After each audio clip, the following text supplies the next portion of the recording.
Oh, I got the NBA open on the other computer to chat.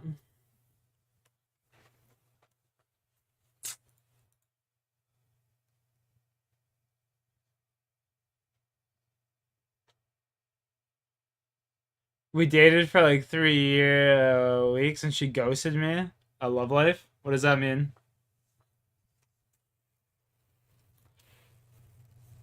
Nick Ram, I don't follow.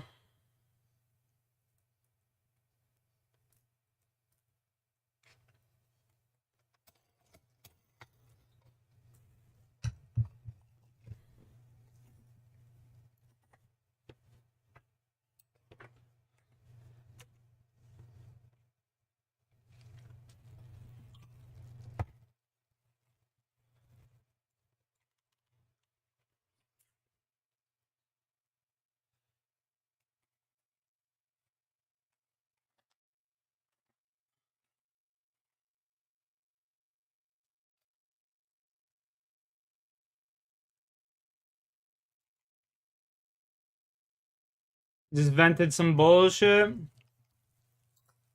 Are these hoes out here playing with your emotions, brother? Don't let that shit bother you. There's always another gash to smash. You know what I'm saying? Always another gash to smash, brother.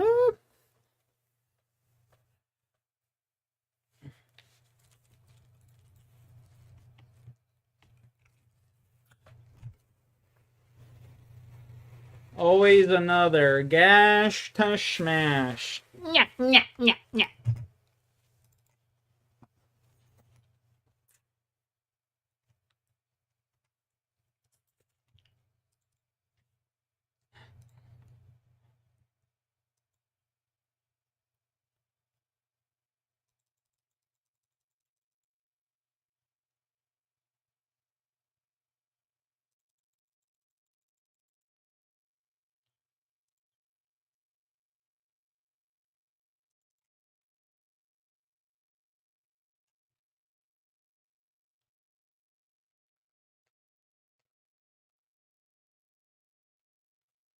Dana looked at me and just laughed and said, sheesh. I mean, I ain't wrong. I ain't wrong. There's always another one out there.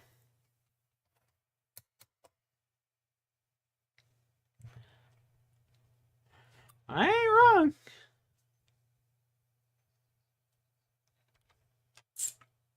That's all I'm saying.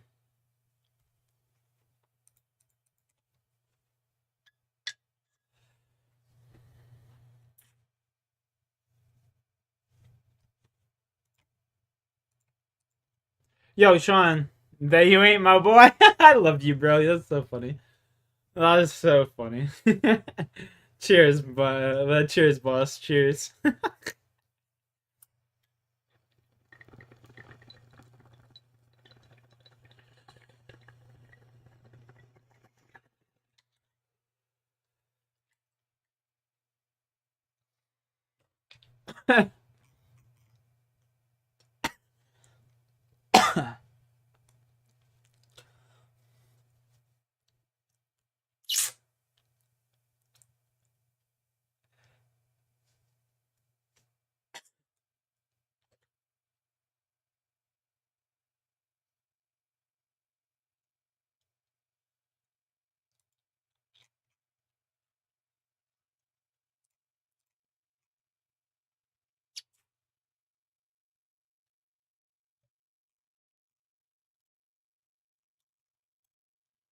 Have it your way.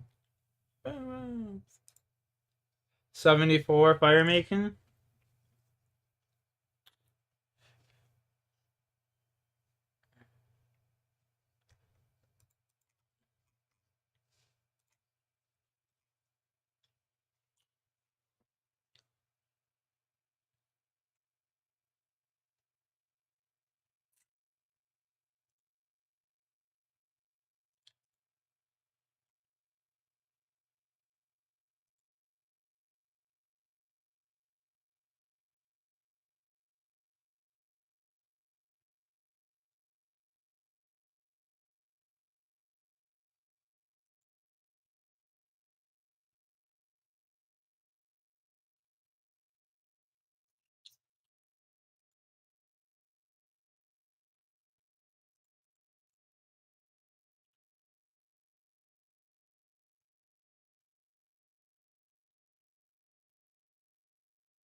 You know, Sean, I really wish we could still listen to that Lord of the Rings.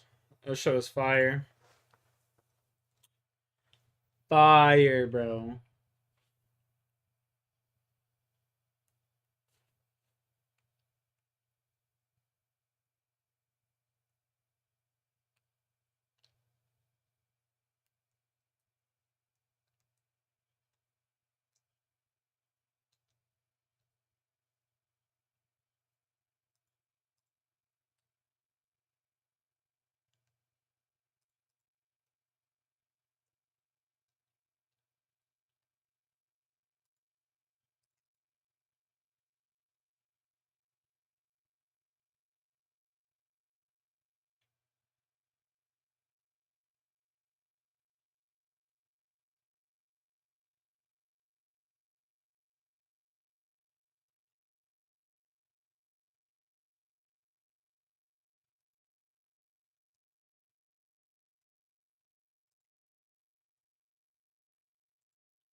5K basically.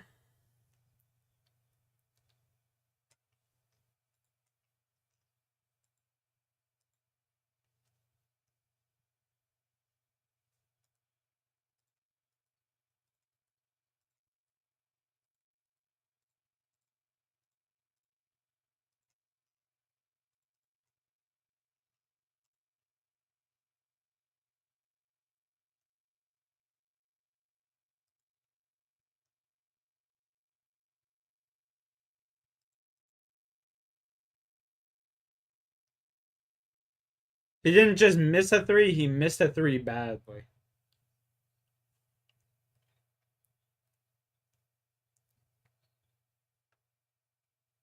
Yo, Yosef, what's up, boss? How you been? How's life, my man? How's life?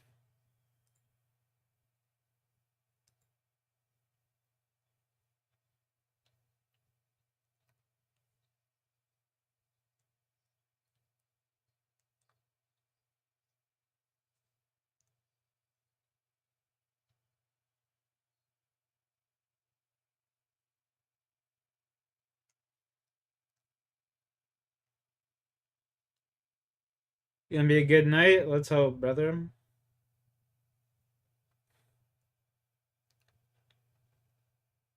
Almost done with school. How do you feel about that?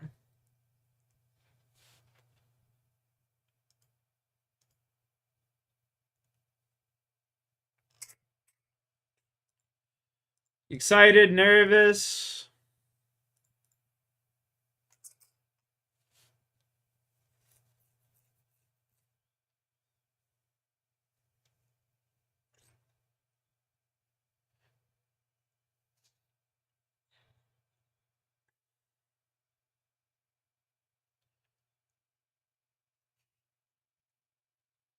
Get the education, exactly. Education is highly underrated, I feel, nowadays. People are like, oh, look at Bill Gates. He didn't go to college. Well, motherfucker, you ain't Bill Gates. You know?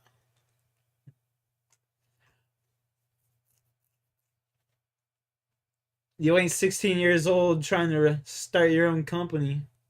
Not saying you. And yeah, I'm not saying you in particular, yeah, so I'm just venting.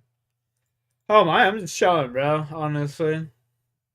Just playing this game here called Depression, aka RuneScape.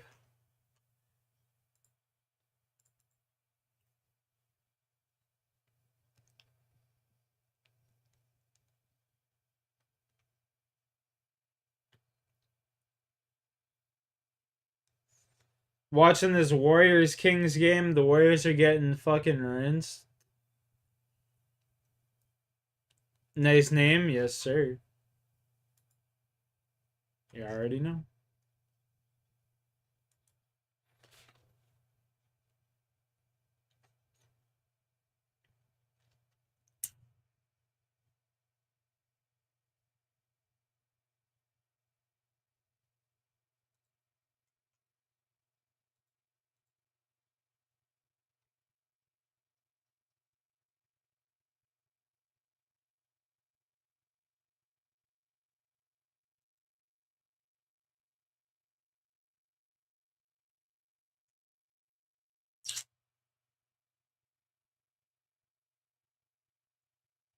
Nice name for the game.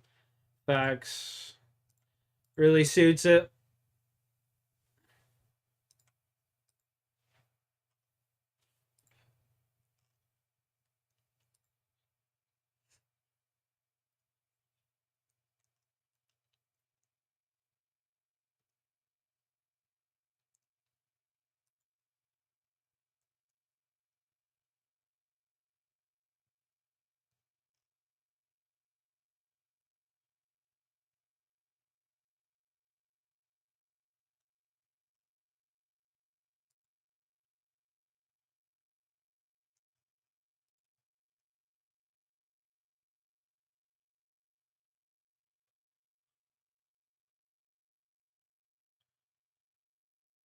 You went through a lot of things. I mean, shit, bro. Everyone does, you know what I mean? That's life. That's what they call the trials and tribulations of life.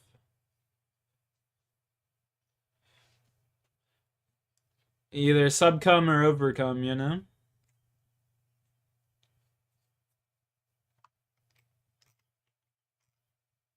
Simple as that.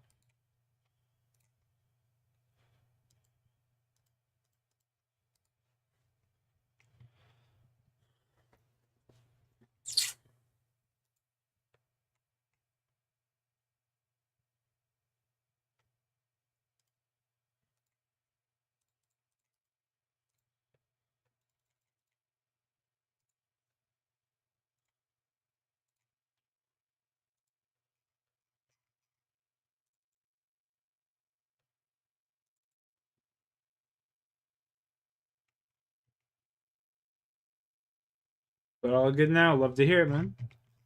Positively.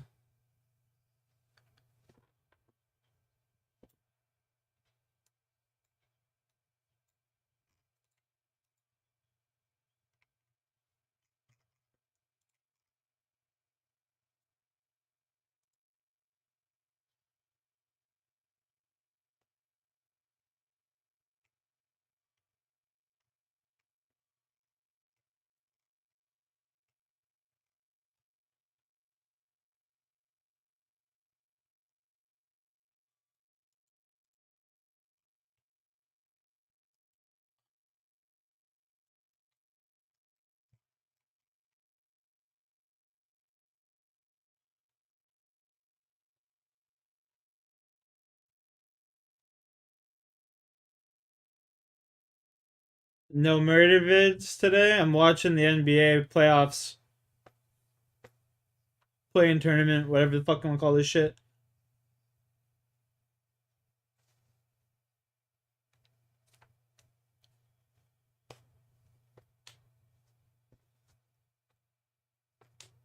Yes, sir. Warriors are getting their ass fucking clapped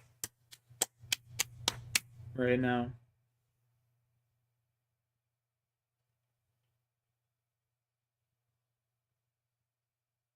Fucking clapped. Dude, they're getting fucked right now. It's not even worth watching, honestly. Unless you just want to see, like, pain for Steph Curry.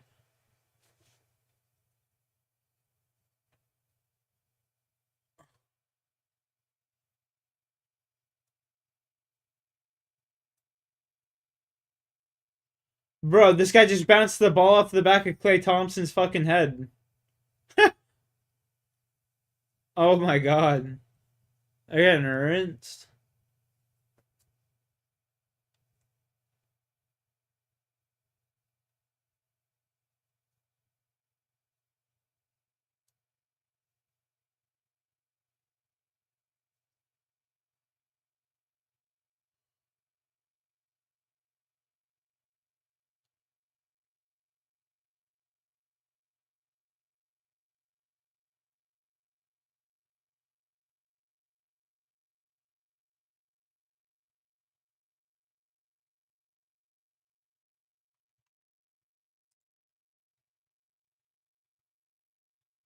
Secure the bag.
Bag secured indeed. I wish I could just put the NBA game on my screen. Fuck.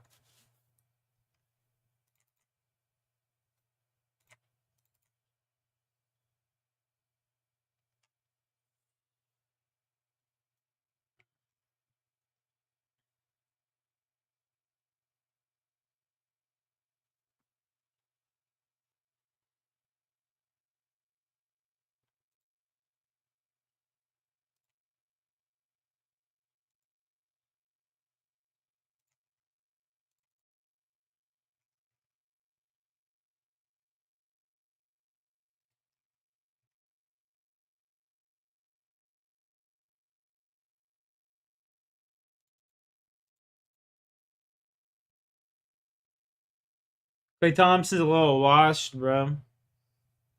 Damn, it's sad to see.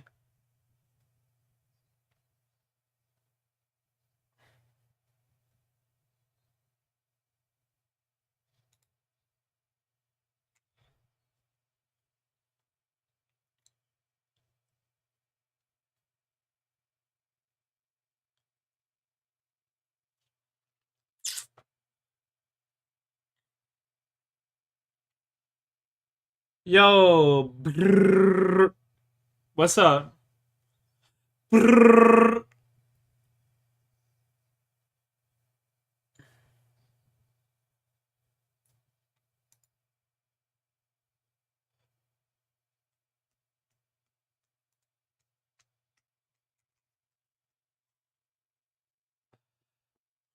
Your weed's almost done growing. Is it indoors?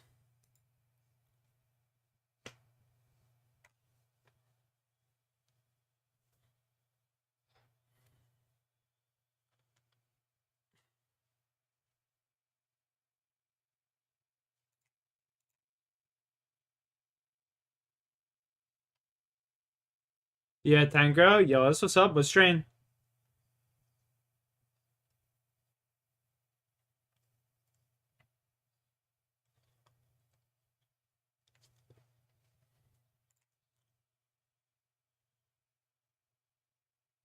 Cuba Libre. Damn, never heard of it.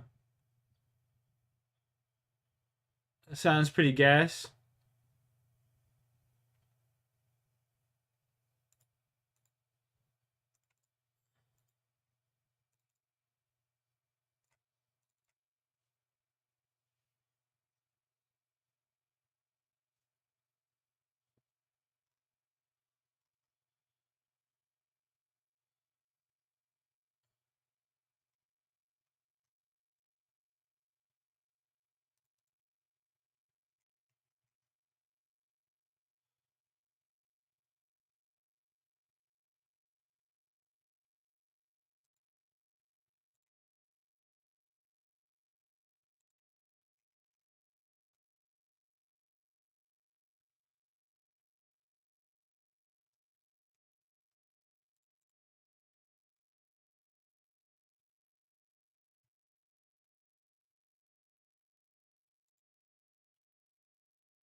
Smelling like lemons, that's fucking proper. It's just the way I like it, you know? Give me that lemon pledge, gassy fucking. Speaking of which, let's rip a fucking toke, Violet. Yo, you see Carlos Correa's fucking crazy play at home the other day? That was insane. That shit was nuts. He threw that ball like 100 miles an hour all the way from fucking first base to home.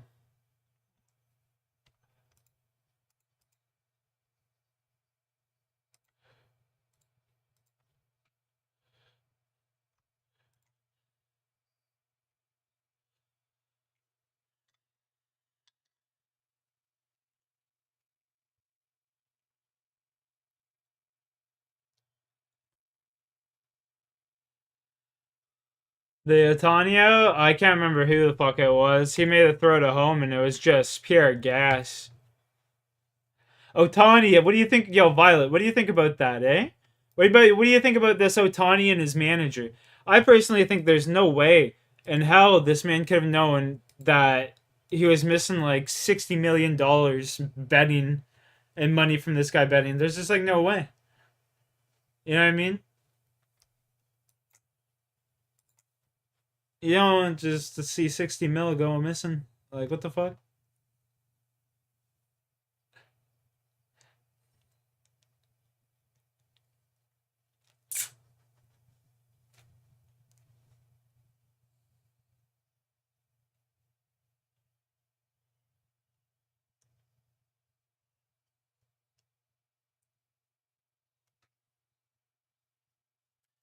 Yo, Rajat, what's good?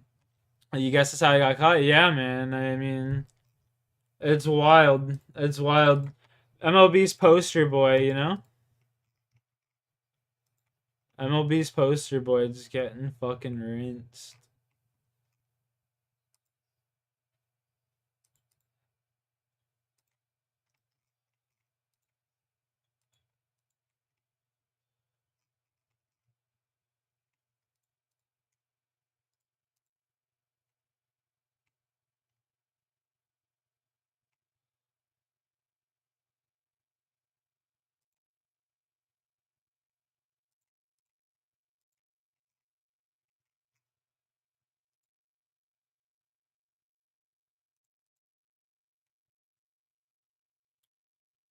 Um, I don't know if you see the back there. Votto, baby.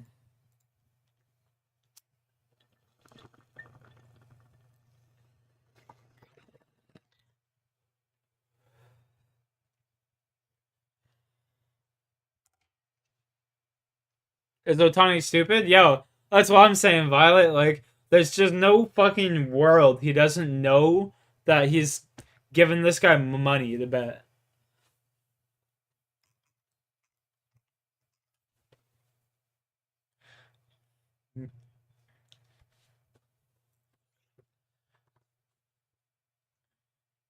I was reading it was almost guaranteed they were betting mid innings.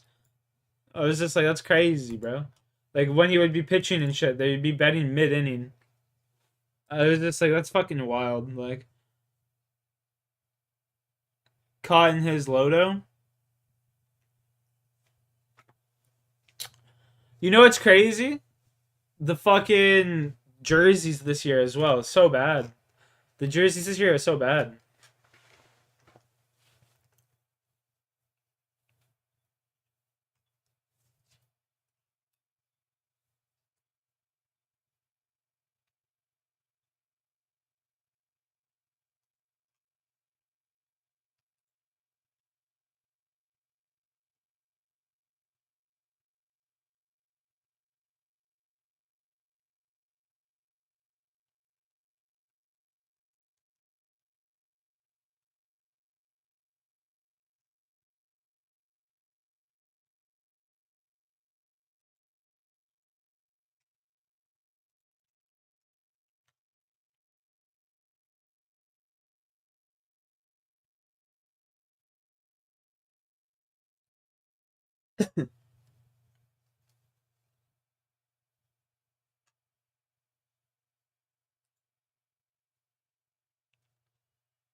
Correa injured and everything goes to shit. Correa's injured right now? No way.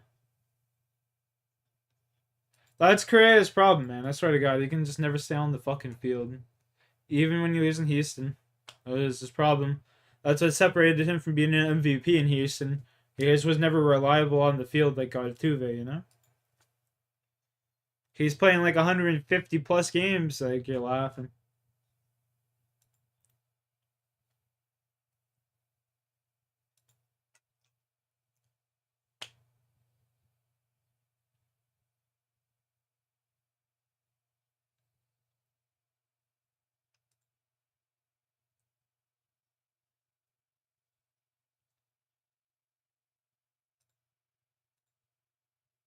He's got a triple hit on it solo.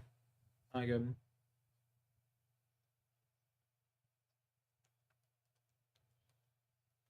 Someone on the Texas Rangers just fucking got mad and punched the wall and broke their hand. I can't remember who it was though.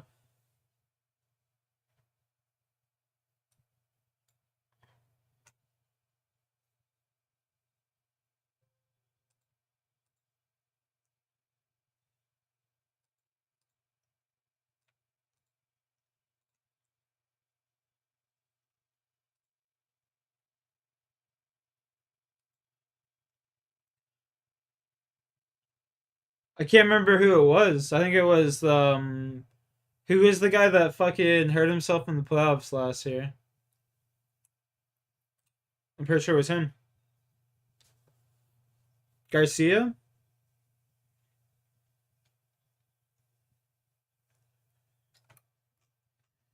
Juan Soto has me scared as a Blue Jays fan, bro. If he stays in the AL East, my team is fucked for many years.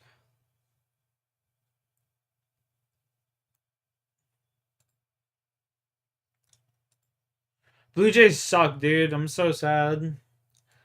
Blue Jays are so bad.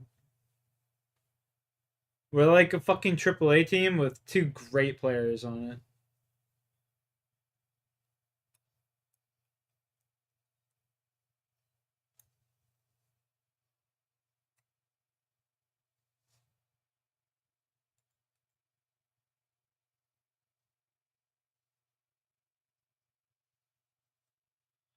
Both our teams on the struggle bus. Yours not as much as mine. Your team eliminated mine from the playoffs last year, yeah.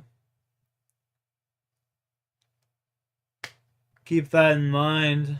Go Sox. Fuck out of here with that. The Sox.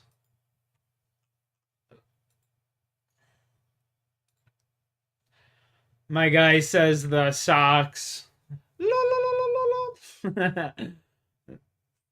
Which Sox? The Red Sox or White Sox? Probably Red Sox, eh? For your case, I hope it's the Red Sox.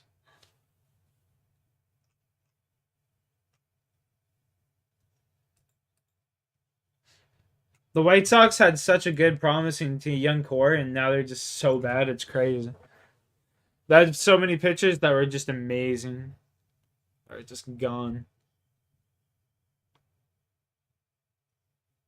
That batting order is cracked. They had a better batting order last year. That's the crazy thing. The Dodgers batting order is cracked, man. Oscar Hernandez, low key underrated as fuck. He's just hitting dingers this year. He hasn't even. He's just hitting dingers, man. Oh my god. Manny Machado's absolute beast, though. He kind of carries the Padres. Puts them on the back.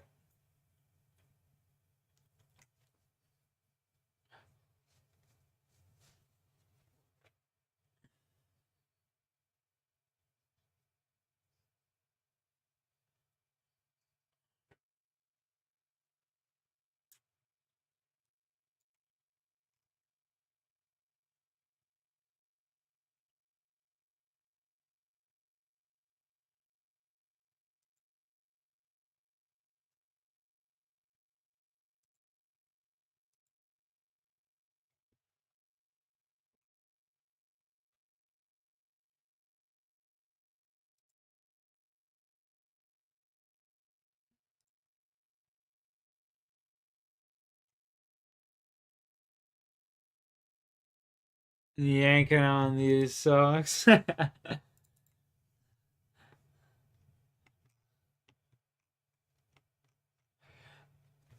I like my the Blue Jays thing. One BJ is better than 9 Yanks. One BJ is better than 9 Yanks, Holmes. I always like that.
No, that funny.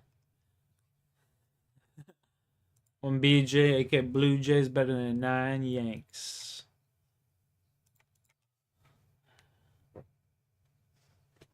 That's a good one, eh? Yo, Rajah, peace and love. Peace and love. Stay out of trouble, kid.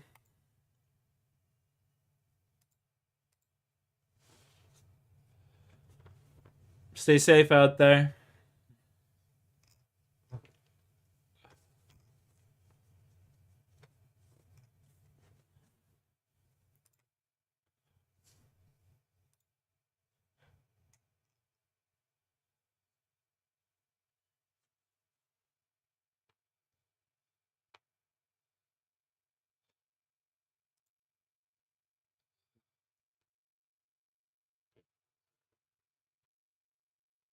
You want to go where the BJs are? Don't we all?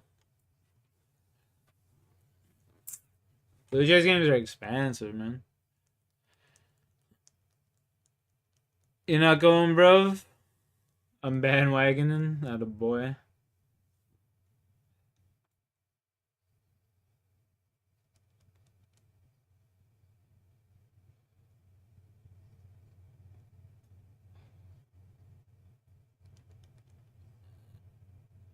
You can get some Pazuki. Go for it.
Oh, oh! You almost Curry almost just sunk a half-court shot. Dude, he was just dancing around them.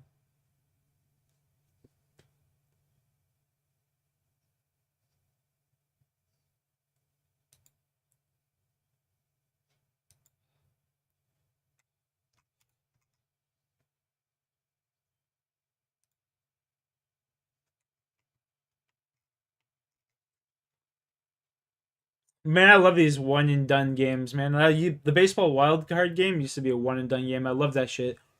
Blue Jays walked it off, bro. And everyone feeling depressed? No, that's just like the name of this game, brother.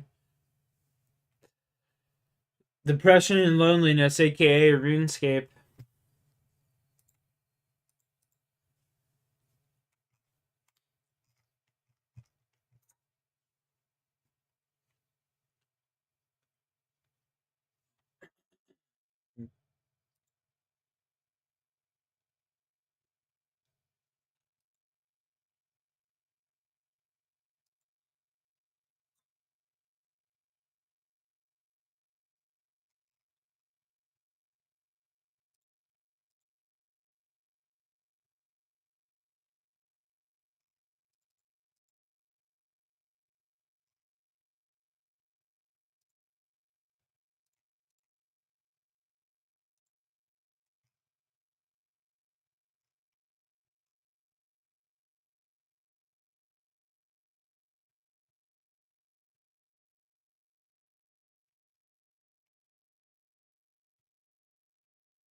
Bro, I gotta stop getting hit.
A humdinger indeed.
41 fletching.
Solo winter toted.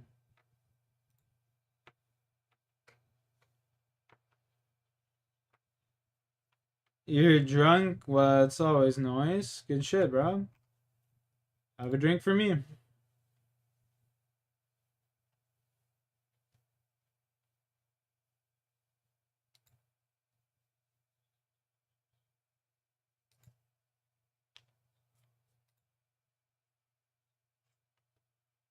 Talk with you? Alright. Oh!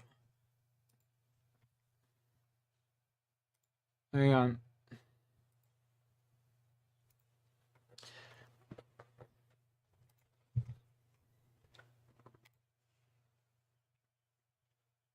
Hang on, brother. Let me finish this. I gotta get this from down to 0%.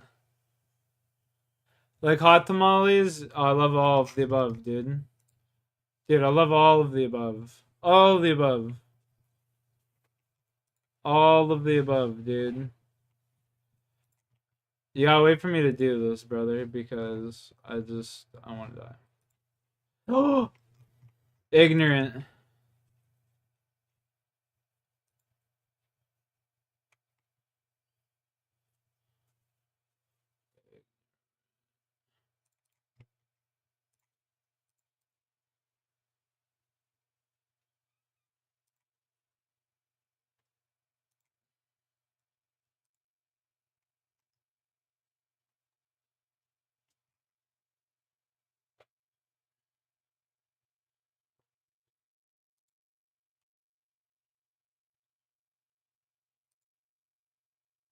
I have one slice of cake left, so I can't fuck this up.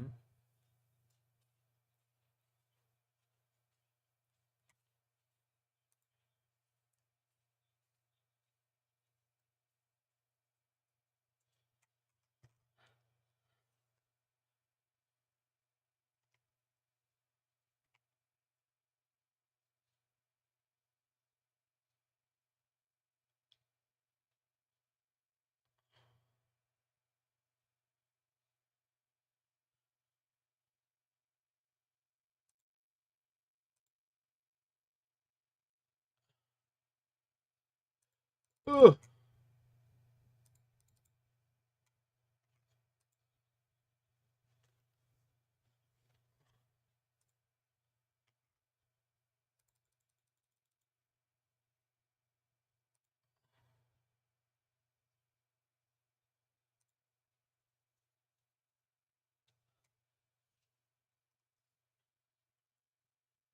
Baby, we are fucking cooking right now. RNG is being nice to me. Knock on wood. And I just fucking jinxed myself, didn't I?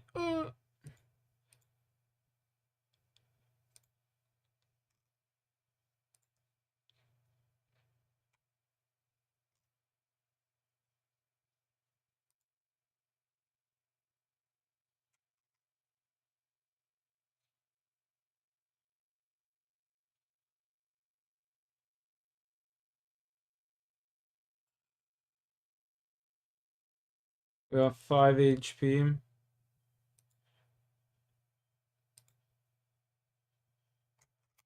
We just gotta keep feeding this fire, baby. What is a good song? I don't know.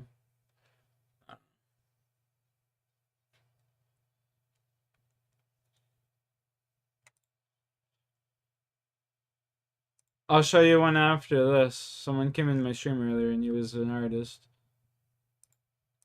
Ooh, no! Almost died.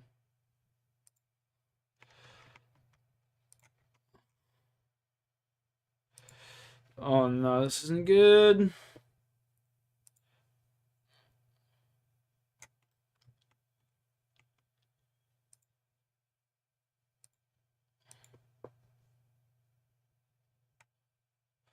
Fuck! No.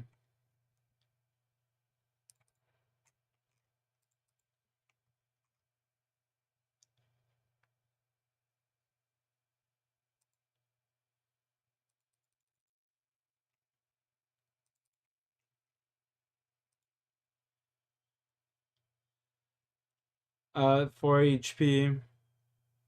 In dream.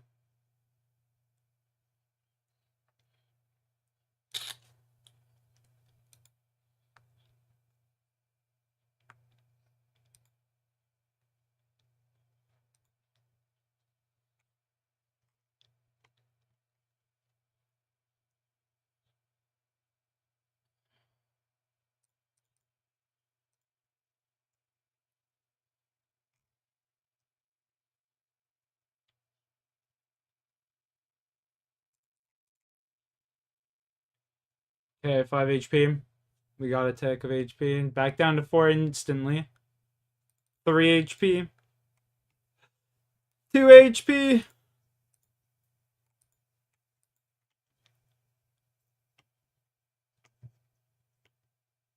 Fuck.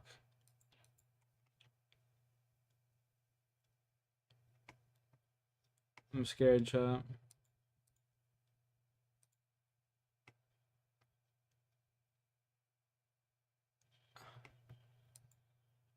Do I have to stay with him? Fuck.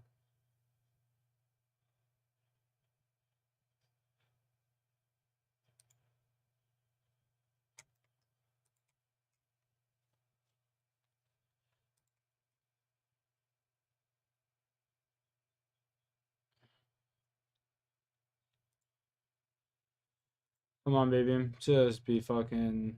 Just be nice to daddy. Don't take any damage. I'm begging.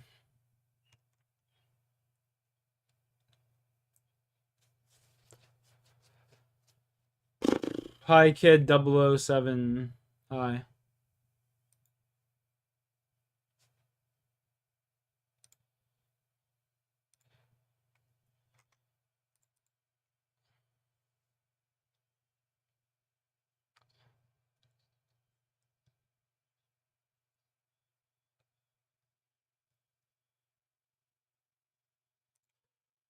Ooh.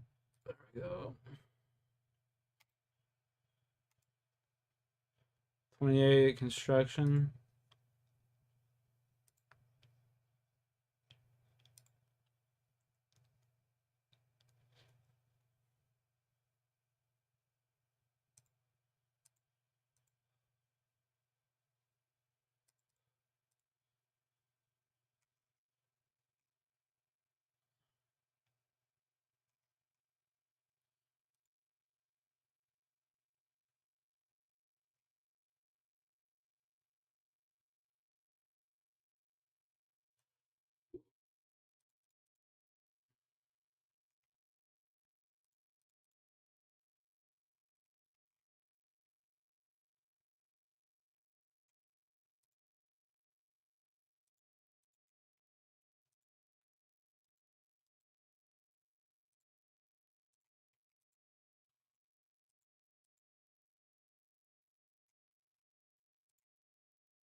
Thanks.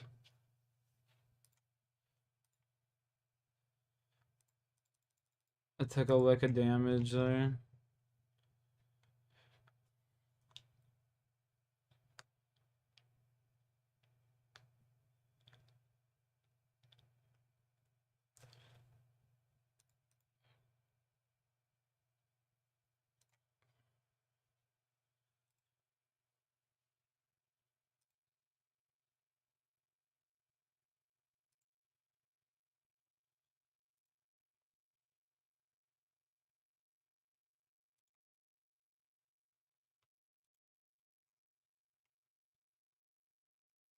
Bro, the brazier keeps going out. Stay lit.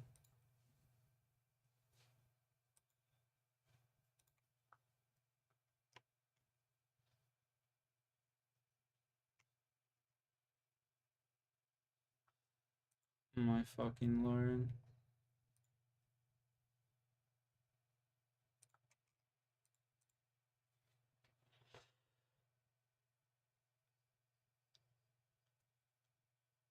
I just took damage. It's not good.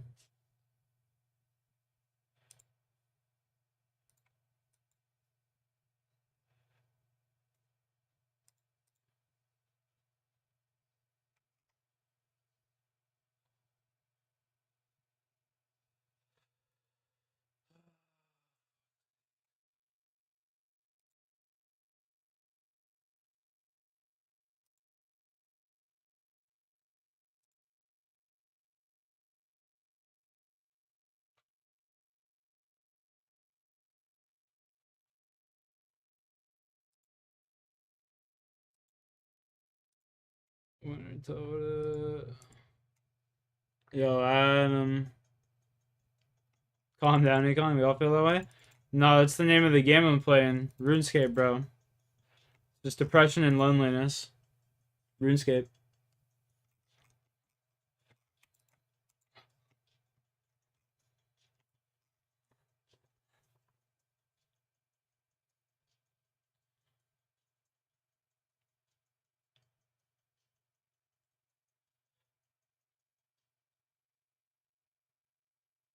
Yeah, I gotta go heal this fucking bozo. 7 months though. GG. That's pretty sick.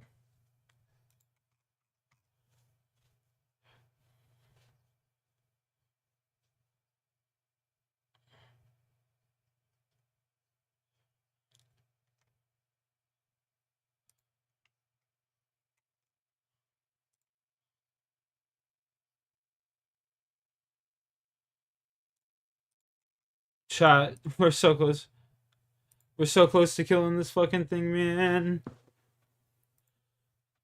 Holy fuck. If we kill this, it's gonna be insane. I just want to say. No cakes for over half of the run. Down to 2 HP at one point.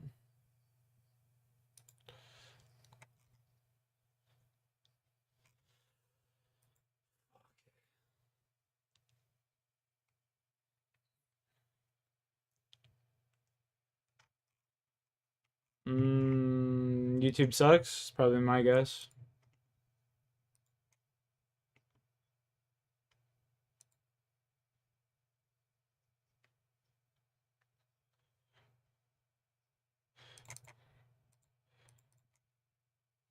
That would have to be my assumption, brother.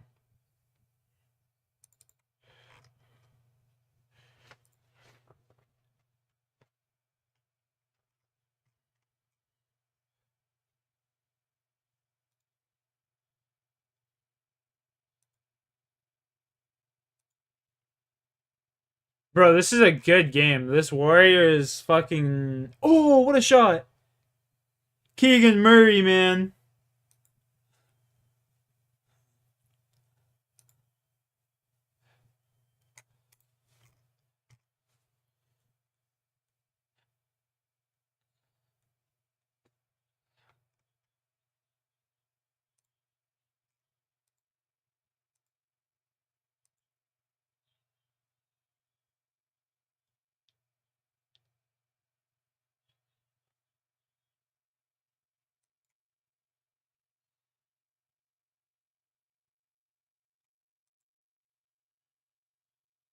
Get this brazier lit.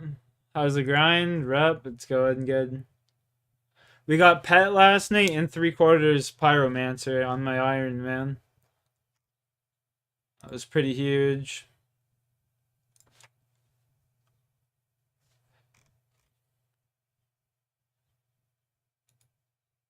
Right now, bro. Nice, grads. Appreciate that. Right now, bro, honestly, I've got no cakes. So if I can kill a winter toaded boss with no cakes, like I'm pretty good. RNG's just been blessing me. I just got pegs. Sir?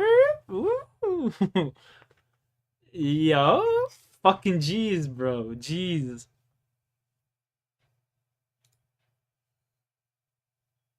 That's what's up, bro. Good for you, man. That's insane.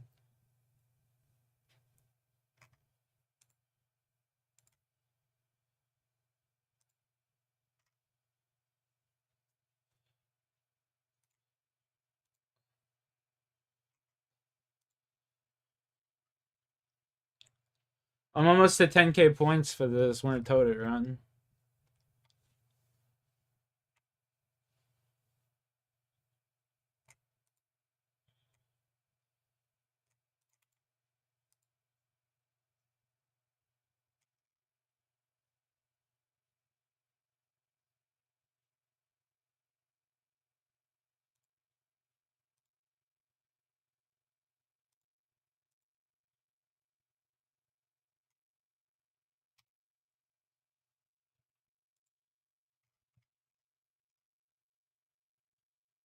We gotta kill this fucking guy and get out of here. I got no food. Just about to hit 100 KC. Yo, nothing wrong with that, man. GG's then.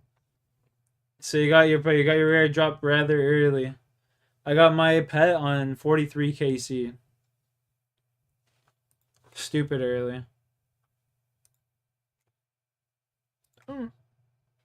Oh my god. I just ducked away from that 2 damage right there. That was huge getting away from that. I got a jar. Damn, that's 24. That's fucking wild.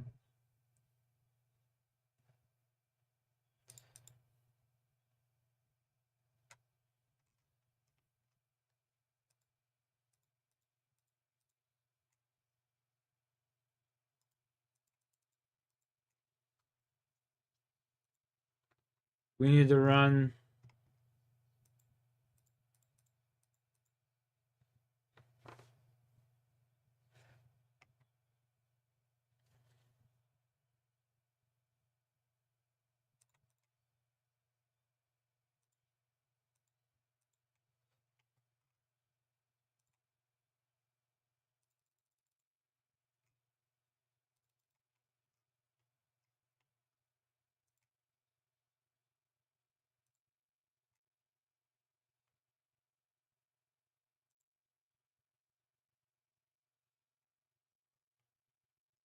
They made it a lot easier, really?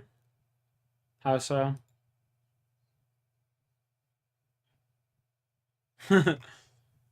Imagine they make it easier and you just finish grinding it and you're just like, fuck.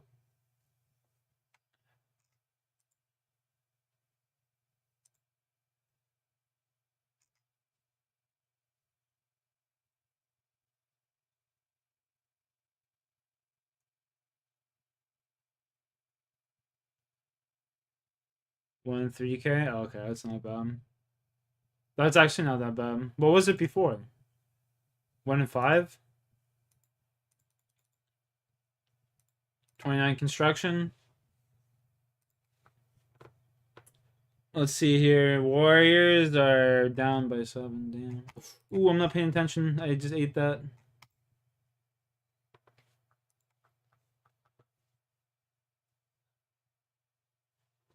Kendrick? I have no idea. Drake's a bum, though.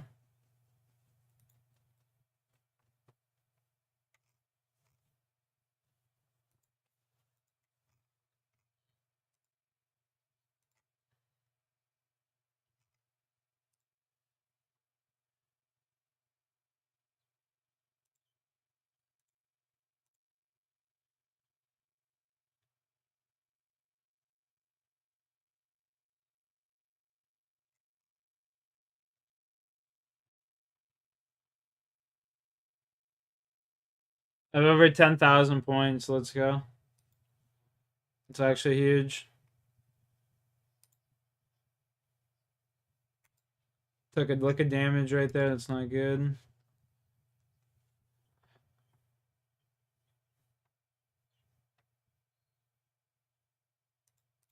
Oof. Ooh, that was close.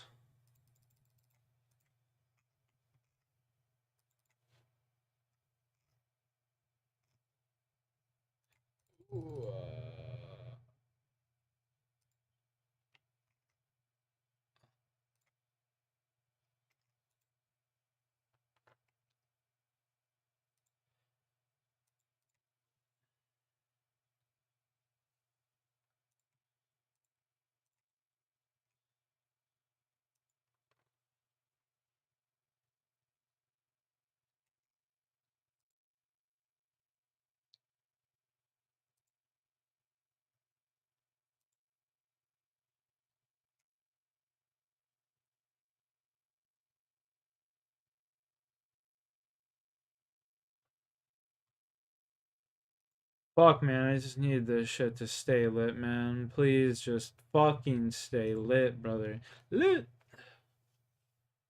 Stay lit, lit, lit, lit. Oh my fucking Jesus.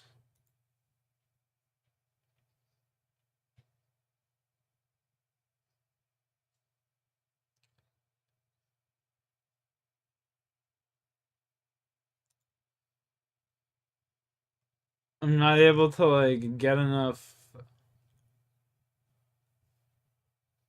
logs to keep this shit sustained.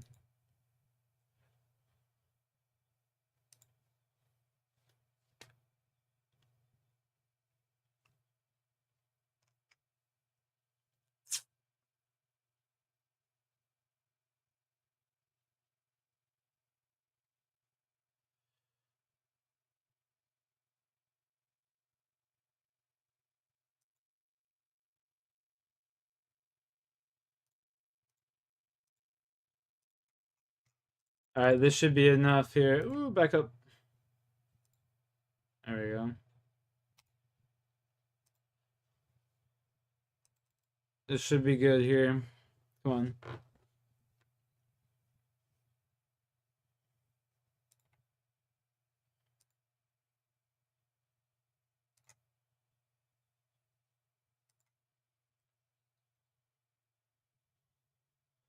Oh my fucking lord, dude. This is just crazy. The RNG I'm getting right now. It's royally fucking me so bad.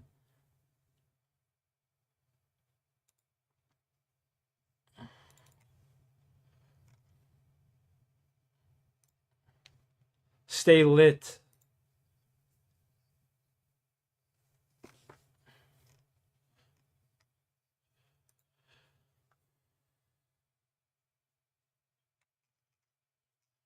Oh my god.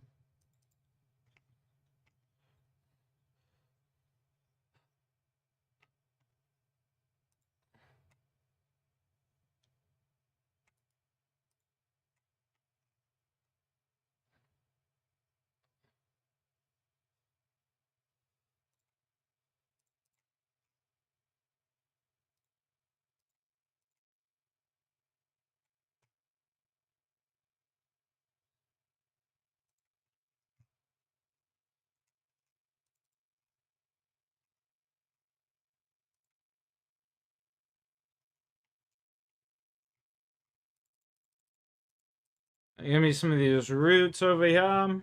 Over yonder.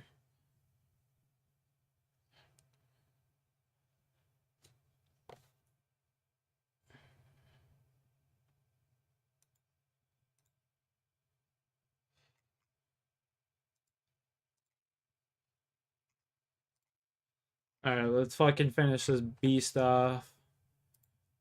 Oh no. I took the 2 damage. We just got. If I took damage there, that would have been it.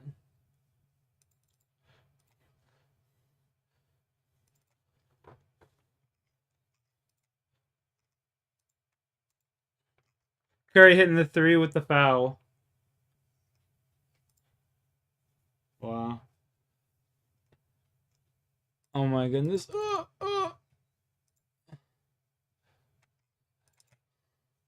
We just, you know, we need this fucking brazier to stay lit.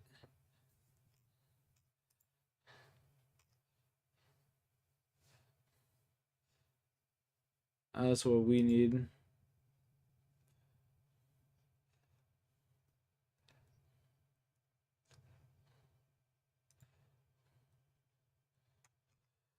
So 3%. Come on, baby.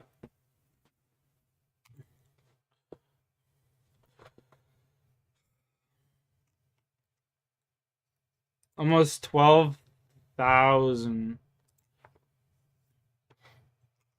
points.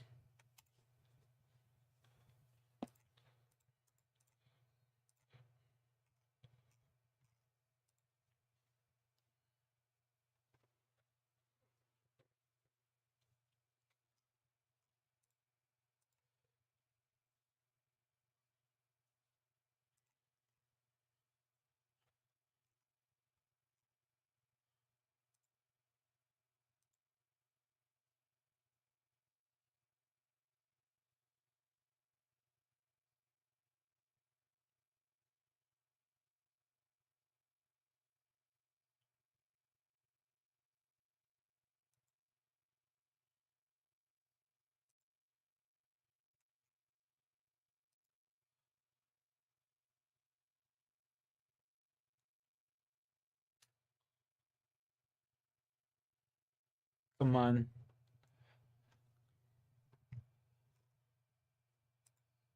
Oh my lord.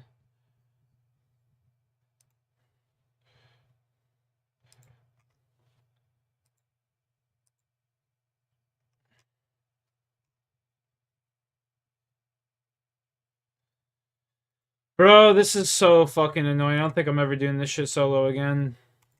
Fuck this. This is so stupid.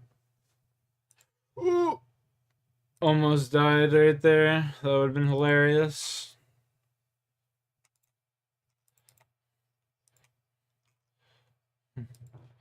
I would have genuinely laughed and been like, serves me right.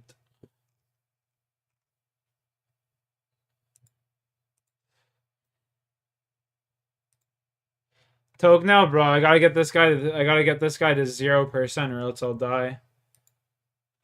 Soon, brother, I promise. I'm at 3%. It says up in the top left here, 3%. I gotta finish this fucking guy off. Otherwise, I'm fucked. Otherwise, all this hard work goes to naught. 2%, baby. Let's go. Oh my god, we're getting so close.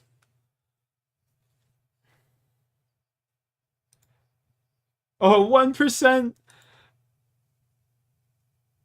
We're at 1 fucking percent, dude. I gotta hurry up and craft this potion. It's gonna go back up to 3% by the time I'm done this, though. Come on. Oh. Oh my god. Come on. Come on.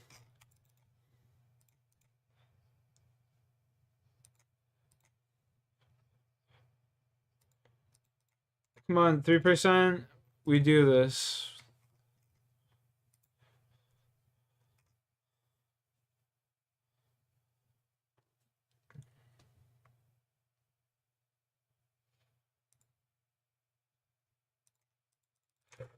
Ooh. 2%.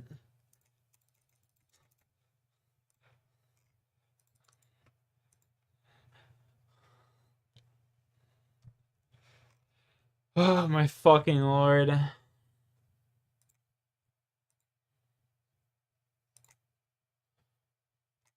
What a pain in my nutsack this is.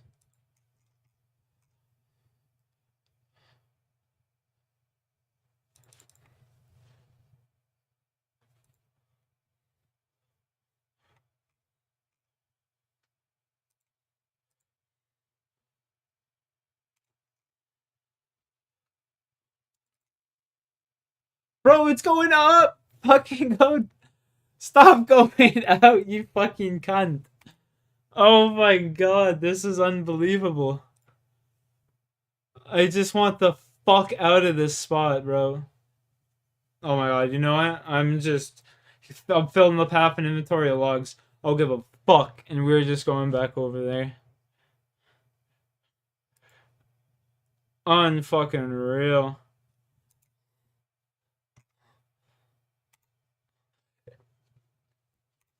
Stay lit, you little cunt. Oh my god.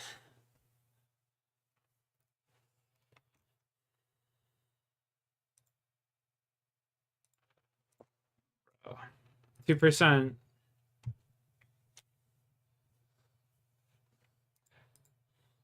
2%, baby.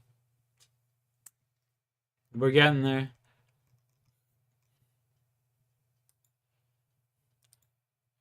2%. Keep this bitch lit. 1%. Holy fuck. This could be it.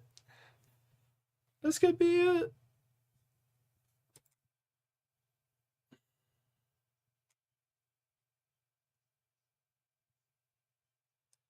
Oh my fucking Jesus Christ.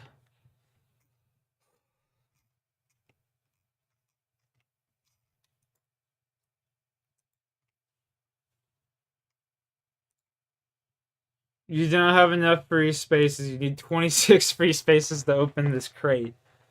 That's pretty great.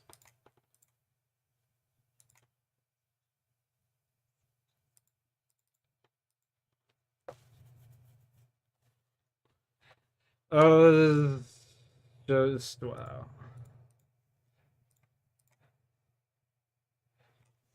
Holy moly, was it worth it though? Kind of low key.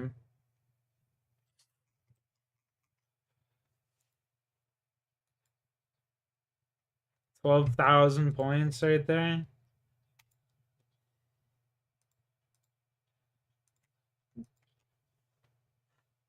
Low key, that was kind of fire. Yo, I'm gonna go grab a glass of water, Golden, and then we'll talk, alright? Oh my god. That was so fucking stressful.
Okay, pack your tokes.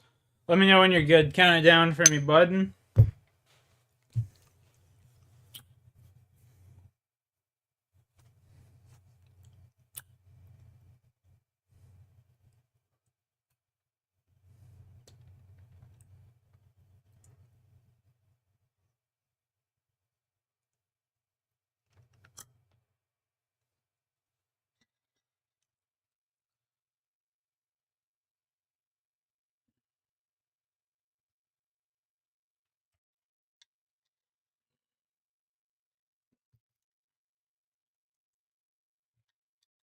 Cheers.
Cheers, boys.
Homie just missed 2 crucial free throws as well.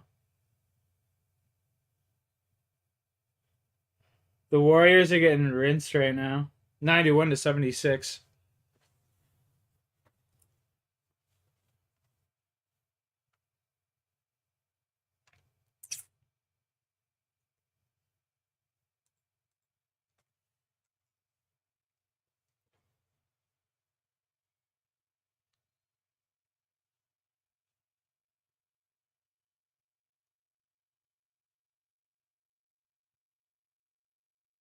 Curry just got rinsed.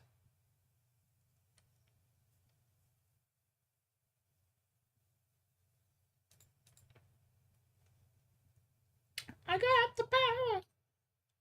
What up, banana?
Bro, this fire hasn't gone it once. The power of RNG, chat. I got hit 4 times in a row there almost, though.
Give me them points, boy.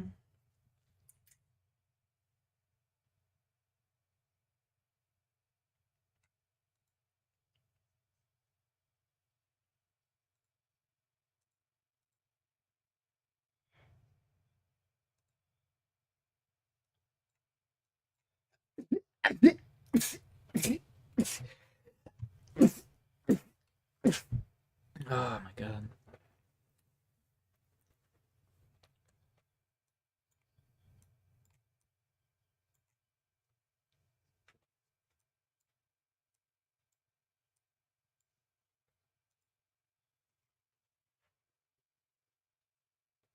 Hi, Rocky.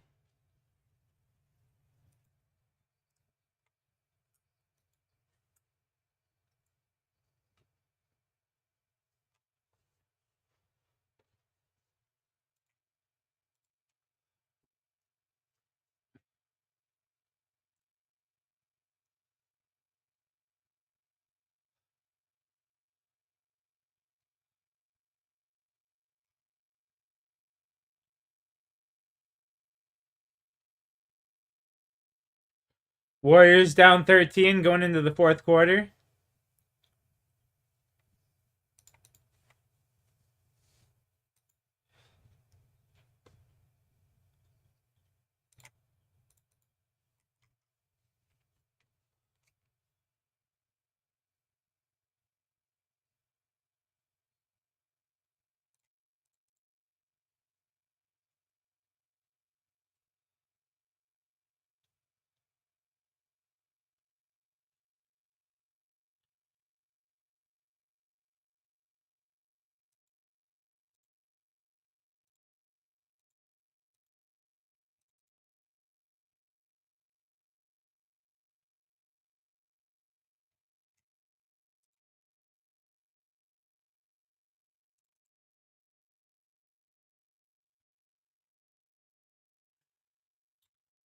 Triple hit right there.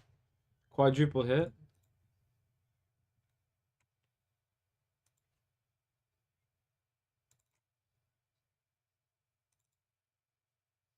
Quintuplet.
That's a game right there. 97-78. That's it, baby. I think. Oh, I'm back up quick enough. I think that's the Warriors done for, man. I think they done for, bro.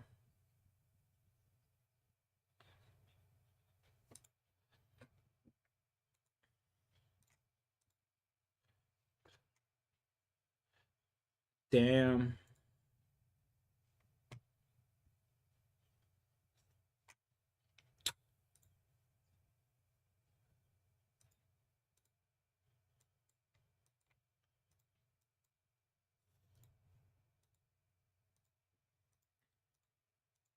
I'm over the basketball game. The Warriors definitely lost that.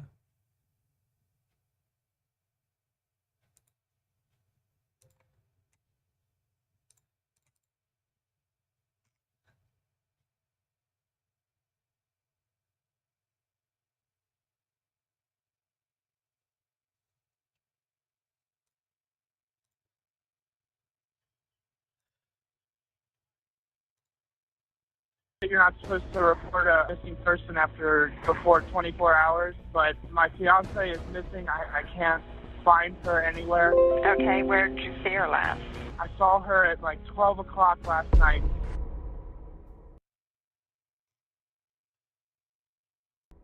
On August 14th, 2011, a haunting 911 call came through in Fairfield, Indiana.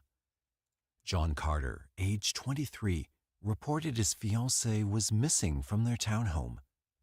The police sprang into action, but 21-year-old Caitlin Markham was nowhere to be found.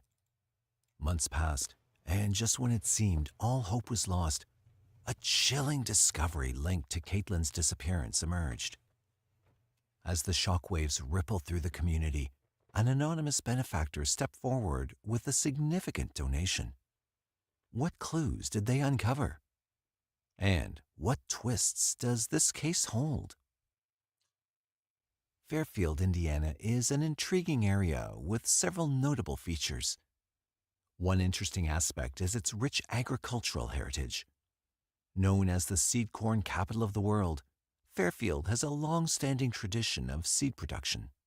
According to the FBI's Uniform Crime Reporting UCR program, the violent crime in Fairfield, Indiana in 2022 was 2.2 per thousand residents, which is lower than the national average of 4.5 per thousand residents. The number of people who have disappeared in Fairfield, Indiana in recent years is relatively low. According to the National Center for Missing and Exploited Children, there have been 10 people reported missing from Fairfield since 2018. Of these, 8 have been found safe and 2 remain missing. But it was here in this relatively peaceful county that Caitlin Markham was nowhere to be found in 2011. Caitlin Markham was born on August 16, 1990 in Hamilton County, Ohio. Little is known about her early life, but she studied graphic arts while also working at a bridal shop. Caitlin had a bright and cheery personality. She always wanted everyone around her to be happy and in a good mood. In 2010, 20-year-old Caitlin got engaged to 22-year-old John Carter, her long-term boyfriend. After she finished school, Caitlin and her fiancé, Carter, planned to move to Colorado. They'd been together for 6 years and engaged for 1. Average gamer, an unexpected tragedy was awaiting to shock them.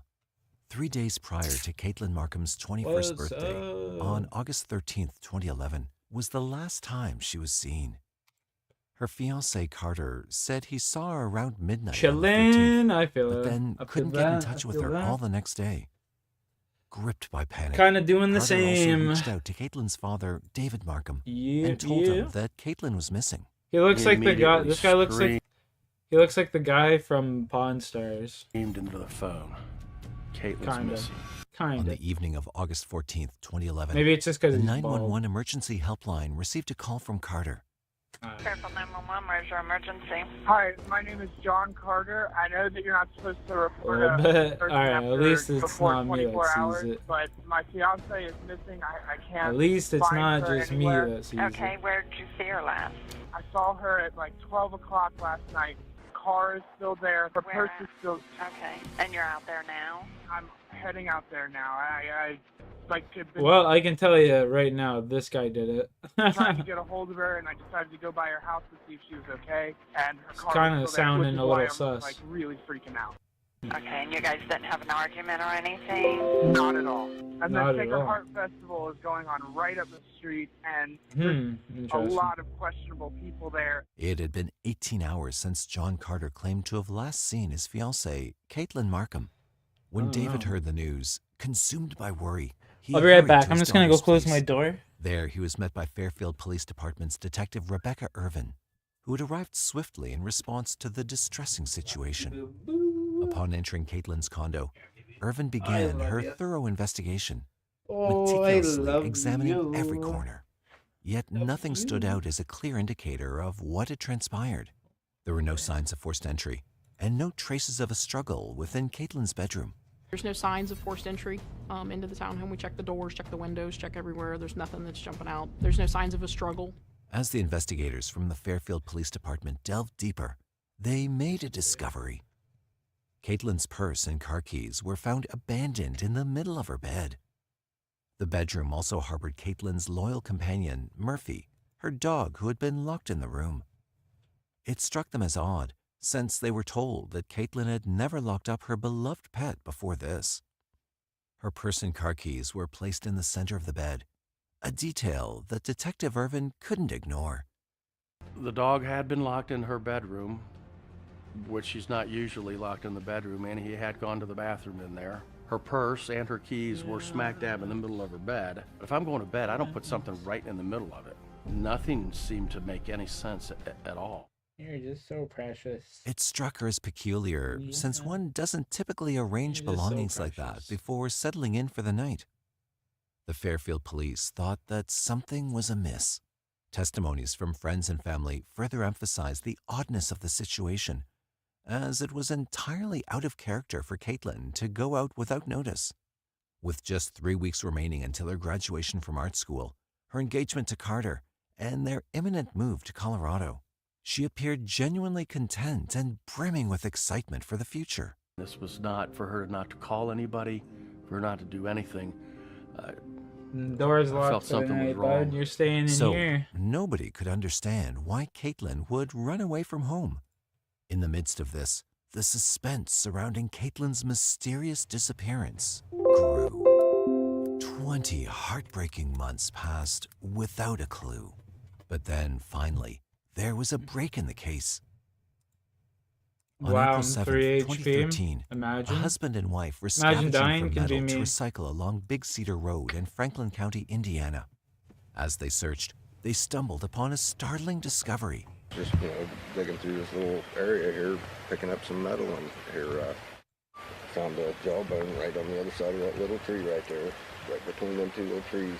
And wife that were looking for metal to recycle along Big Cedar Road in Franklin County, Indiana.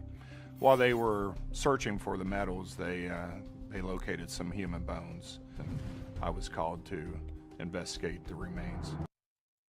Alarmed, they promptly alerted the authorities, who arrived to investigate the remains.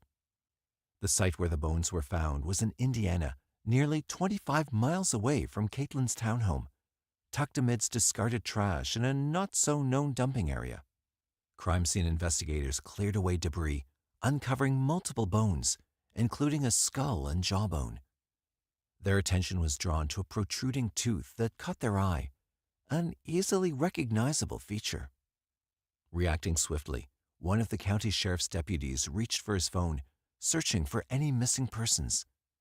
When we were looking at the skull, we noticed a tooth that was protruding, pretty identifiable. And so one of the county sheriff's deputies, he got on his phone and started looking for anybody that was missing. In a stroke of luck, Caitlin Markham's photo appeared as the first result. Comparing it to her missing report, they couldn't help but notice the striking resemblance, particularly the distinctive protruding tooth. The local forensic anthropologist exactly? confirmed the positive identification of the remains as belonging to Caitlin Markham. When we looked at the picture of her Oh, missing That report, one. we could almost identify her directly from her teeth. 2 days later, the pastor and detectives solemnly shared the heartbreaking news with Caitlin's father. And a couple of days later, I get a knock on the door from the pastor and the detective,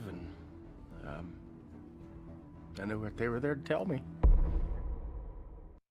But how in the world did Caitlin end up dead in a trash heap in Indiana, 25 miles away from her native place? In the small town of Fairfield, Ohio, the residents were desperate for answers regarding the unsolved mysteries surrounding Caitlin's disappearance. 3 years after the death of Caitlin, in 2014, unexpectedly, an anonymous donor, with no personal connection to the case, but a deep desire for justice and solving unresolved puzzles, made a generous donation. This individual, driven by the wish to do something kind before their own passing, provided a substantial sum of money to help with the case. With the infusion of funds, David Markham hired private investigator J. Ryan Green to re-examine the case. He's an individual that wanted to do something nice for somebody before he died, is what he told me. Felt Caitlin needed an outside investigator to come in and take a fresh look at the case. The donor believed that Caitlin's situation required an outsider's perspective to shed new light on the matter. Starting afresh, Green began by carefully listening to the 911 call made by John Carter on the night he reported Caitlin missing. Listening to the call, he learned that Carter had conveyed information that did not sound entirely truthful to the sharpened ears of private investigator Green. Car is still there. Her Where purse is still. Okay. And you're out there now? I'm heading out there now. I had been trying to get a hold of her, and I decided to go by her house to see if she was okay. And her car was still there, which is why I'm really freaking out. During the 911 call, Carter informed the operator that Caitlin's car and purse were present at her home. However, when How could asked you if he know? was there, he stated that he was on his way. This discrepancy raised a question in Green's mind. How could Carter know about the car and purse if he hadn't arrived at the scene yet? Additionally, Green highlighted that Carter mentioned visiting Caitlin's house after running an errand before making the 911 call. This sequence of events seemed puzzling. Why would someone prioritize running an errand before expressing panic and seeking immediate help? After this, Green emphasized another portion of the call where Carter said that he and Caitlin did not have a fight or any argument. Okay, and you guys didn't have an argument or anything? Not at all. Green was aware that Caitlin's best friend Michelle had provided a contrasting account of events, saying that Caitlin and Carter had an argument 2 days prior. I knew that they were fighting, and when he was on the 911 tape, when he was saying that they hadn't been arguing at all, I'm just like, why would you lie about that part of it? The question arose, why would Carter fabricate that particular detail? The Markham family's attorney, who had prior experience as a firefighter and paramedic, listened to the 911 call and made an observation. Typically, a 911 call serves as an urgent plea for assistance. However, in John Carter's case, it seemed more like an informative report. I have heard my share of 911 calls. I've made 911 calls. And a 911 call is usually a call for help. That's what it is. Call for help. John Carter's call was a call to inform. And the Sacred Heart Festival is going on right up the street, and there's a lot of questionable people there. The lawyer also pointed out that Carter quickly put forward a theory, suggesting that some individuals at the carnival had taken his girlfriend. He immediately offered up a theory. You noticed an hour ago that your girlfriend isn't where she's supposed to be, and the carnies took her? I mean, that's a leap. However, this accusation seemed like a significant leap without substantial evidence. In short, Carter called 911 to inform them about a possible crime when he should have just stuck with the disappearance. Eventually, Caitlin's fiancé underwent a voice stress analysis test, which reportedly yielded inconclusive results. He also took 2 polygraph tests, but the authorities did not disclose the outcomes, as it was still too early to draw any conclusions. Meanwhile, private investigator Green placed significant importance on the location where Caitlin's body was discovered, considering it a crucial piece of the puzzle. The location where Caitlin's remains were discovered turned out to be an illegal dump site. This meant that only a few people would be familiar with its existence. This was an illegal dump site where she was found. So somebody knew about the dump site and somebody just tossed her here like a piece of trash. However, someone who was aware of it chose to dispose of Caitlin's remains there. In an insane turn of events, investigator Green made a significant discovery during his inquiry. He uncovered information indicating that the Carter family owned property in the vicinity of the dumping site. The proximity between the illegal dump site and John Carter's family home led Green to believe that this connection was more than just a mere coincidence.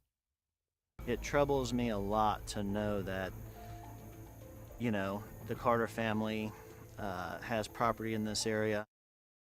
The road leading to the dump site aligned with the route John Carter would have taken to reach his family's property. This fact caught Green's attention.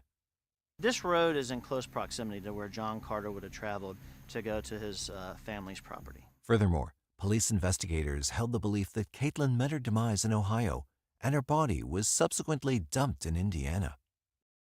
Based on his investigation, Green developed a theory regarding the involvement of an accomplice in moving Caitlin's body. He focused his attention on Brad Von Bargen, a friend of Carter's who was present at Caitlin's apartment on the night she went missing, along with Carter. Notably, Brad had left the apartment earlier than Carter on the night Caitlin disappeared. There was a friend at Caitlin's apartment besides John Carter the last night she was seen.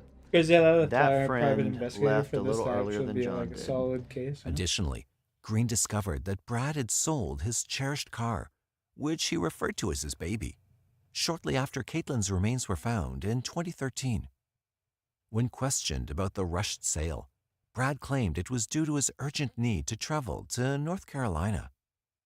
He drove a car that he referred to as his baby. And I found out that he no longer had his baby. He sold it in 2013, just after Caitlin was found. He sold it in a rush and said that he needed to leave to go to North Carolina. Delving further into the matter, Green managed to track down the car, a green 1997 Hector, which Brad had been driving on the night he departed from Caitlin's home. The authorities conducted a luminol test on the car. To everyone's surprise, they discovered traces of blood in the trunk area. I had it sent to police as a crime scene. They did a luminol test. There was evidence of blood in the trunk area.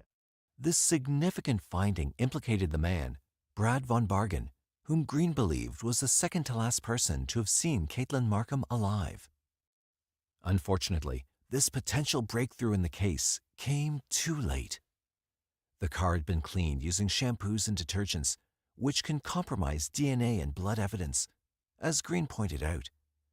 I obtained a vehicle almost 4 years later.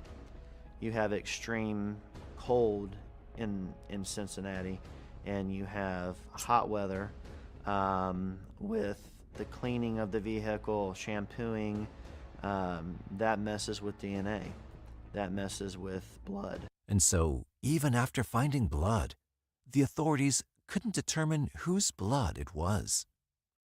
Despite Green's suspicions, the Fairfield Police Department did not consider Brad to be involved. Detective Irvin clarified that no one could be officially cleared as the investigation was still ongoing. Green remained frustrated by the fact that the car had not been tested at the time of Caitlin's disappearance, and consequently, the car angle was no longer a viable lead. Sometime later, Green obtained crucial evidence in the form of cell phone records from the night Caitlin disappeared. These records, according to investigator Green, contradicted previous statements made by John Carter to the police. To further delve into the matter, Carter and his mother Karen joined Green and his team for an interview. Investigator Collection Green level? meticulously compared cell phone 42? records with Carter's previous interviews regarding the night Caitlin disappeared. The first inconsistency investigated by Green was a text message that Carter claimed to have sent Caitlin, saying good morning on the day she went missing. However, the cell phone records obtained by Green indicated that no such message was sent. When confronted with this discrepancy, Carter insisted that he did send the text. But according to the Fairfield police, or according to my phone records, I didn't send her anything, but I could have swore that I had sent her a message. Carter's mother interjected and pointed out another anomaly in the cell phone records: the absence of the 911 call made by Carter. She rightly observed that if the 911 call was missing from the records, the text message incident could also be a result of a glitch or discrepancy. No, he made. Nobody's questioning that, and yet it doesn't show up. Okay. How can we say that just because something else isn't showing up, that there wasn't something else? Moving on, investigator Green turned his attention to a phone call Carter made to his friend Matt on the night Caitlin vanished. Carter's statements to the police indicated that he was on the phone with Matt while driving up to Caitlin's townhome. He claimed to have noticed her car in the driveway, which raised concerns. Stop sign's here. You turn the corner, you go up into the drive, and you park, you walk across. Is that the way you remember it? Okay. However, a crucial detail emerged from the cell phone records. Carter ended the call with Matt and, just 38 seconds later, dialed Caitlin's father, David Markham, in a panicked state, declaring that Caitlin was missing. Called David Markham 38 seconds after you hung up with Matt. You wouldn't have even had time to go in the house with 38 seconds. If you're in the parking lot, you wouldn't have had a chance to even go into Caitlin's room in 38 seconds. The timeline presented a significant inconsistency. According to Green's analysis, it would have been impossible for Carter to park, enter Caitlin's house, search her room, and then call her father within a mere 38 seconds. The limited time Gotcha, frame bitch. suggested that Carter already knew Caitlin was gone before entering the house. Although Carter claimed not to remember the exact order of his phone calls, the cell phone records presented a clear sequence of events. In my investigative opinion, that he knew she was gone prior to him going into the house. Green believed that the records strongly indicated that Carter had prior knowledge of Caitlin's absence before entering the house. There were more discrepancies in the investigation of Caitlin Markham's death. David Markham was frustrated by these because, with the help of Green, he found out many details that the Fairfield Police Department could have acted upon, but chose not to. David and Green wondered whether there was a miscommunication with the police department itself. On December 18, 2015, David Markham held a press conference urging the transfer of the murder investigation of Caitlin to the Butler County Sheriff's Office. Markham requested the Butler County Sheriff Richard Jones to lead the investigation, but Jones Both decided of to those are collaborate good. with the city police I like instead tequila. of taking it over completely. On August I like good 16th, tequilas, on man. what would have been Markham's 27th birthday, her family and Good friends rum is came always together nice. at the Springfield Cinema Captain Deluxe Morgan, for the Sailor premiere of a Jerry's. documentary called Taken Too Soon, The Caitlin Markham Story. It was directed by Michael Crisp. They hoped that the documentary would provide further insights into the details surrounding her death. We want people to get to know her instead of just getting to know the face that was on all of these missing posters. This heightened the people's interest in the Caitlin Markham case, and they asked the police for answers. On November 15, 2016, the police took notice of another murder in Fairfield itself. Back in 2014, 15-year-old Chelsea Jones was stabbed to death. At that time, the police thought they'd caught the killer, but on trial, the killer was released due to a lack of evidence. Now, police were wondering whether Caitlin had been murdered by the same person who killed Chelsea. But again, the the police did not arrest the person of interest due to a lack of evidence. The investigation continued, but it was leading nowhere. However, the police did not announce the case to be closed, so the case never officially went cold. In the month of July 2019, 23-year-old Ellie Week went missing in Fairfield, and the police asked everyone to come in and help. But on August 24, 2019, Week's body was found.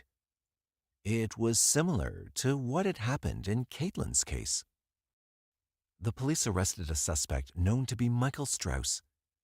After hearing this information, David Markham went on social media to post that there was no doubt that these two cases had a connection, and Strauss should be a suspect in Caitlin's case too. On August 28, 2019, the police did a 10-minute press conference just to say that there was no connection between the two cases. And Caitlin's case was once again put on the back burner. However, Michael Strauss was sentenced to 7.5 years in prison. On January 23, 2020, the Butler County Prosecutor's Office chose Michael T. Gmoser as the lead investigator in the ongoing investigation. Oh, wood On cutting August 18, 51, 2020, 52. the authorities took a drive from the illegal dumping site to Caitlin's townhome. They found two main routes to reach there. They also found that John Carter's father owned some properties around that area. There's a specific site called Kokomo Hill where the Carters owned property. The Big Cedar Road, where Caitlin's remains were found, fell in between Carter's home and Kokomo Hill.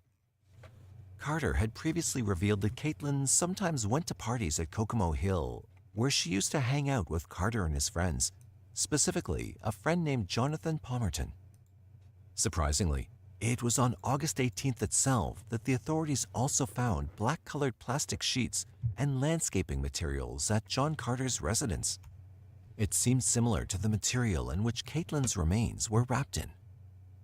On October 8, 2020, the authorities spoke to the president of Advanced Laminated Housing Structures, whose company built the Kokomo Hill property for the Carters. He compared both the materials and confirmed that while the materials found at Carter's home and the material used to wrap Caitlin's body were similar, they were not an exact match. But while interviewing different experts in the industry, Gmoser found that this material was not something that a homeowner would normally possess. It was usually something that industry professionals would use. This material was also very durable, which is why Caitlin's remains were found inside of it even after 20 months had passed. The material had even endured a water stream that flowed near the dumping site. On January 28, 2021, John Carter was called again to take the polygraph tests. The investigators concluded that his answers were you again just finished deceptive. watching the Curry game, I'm He'd assuming. also Curry given got his deceptive ass answers kicked. in his previous polygraph Curry got tests. cooked.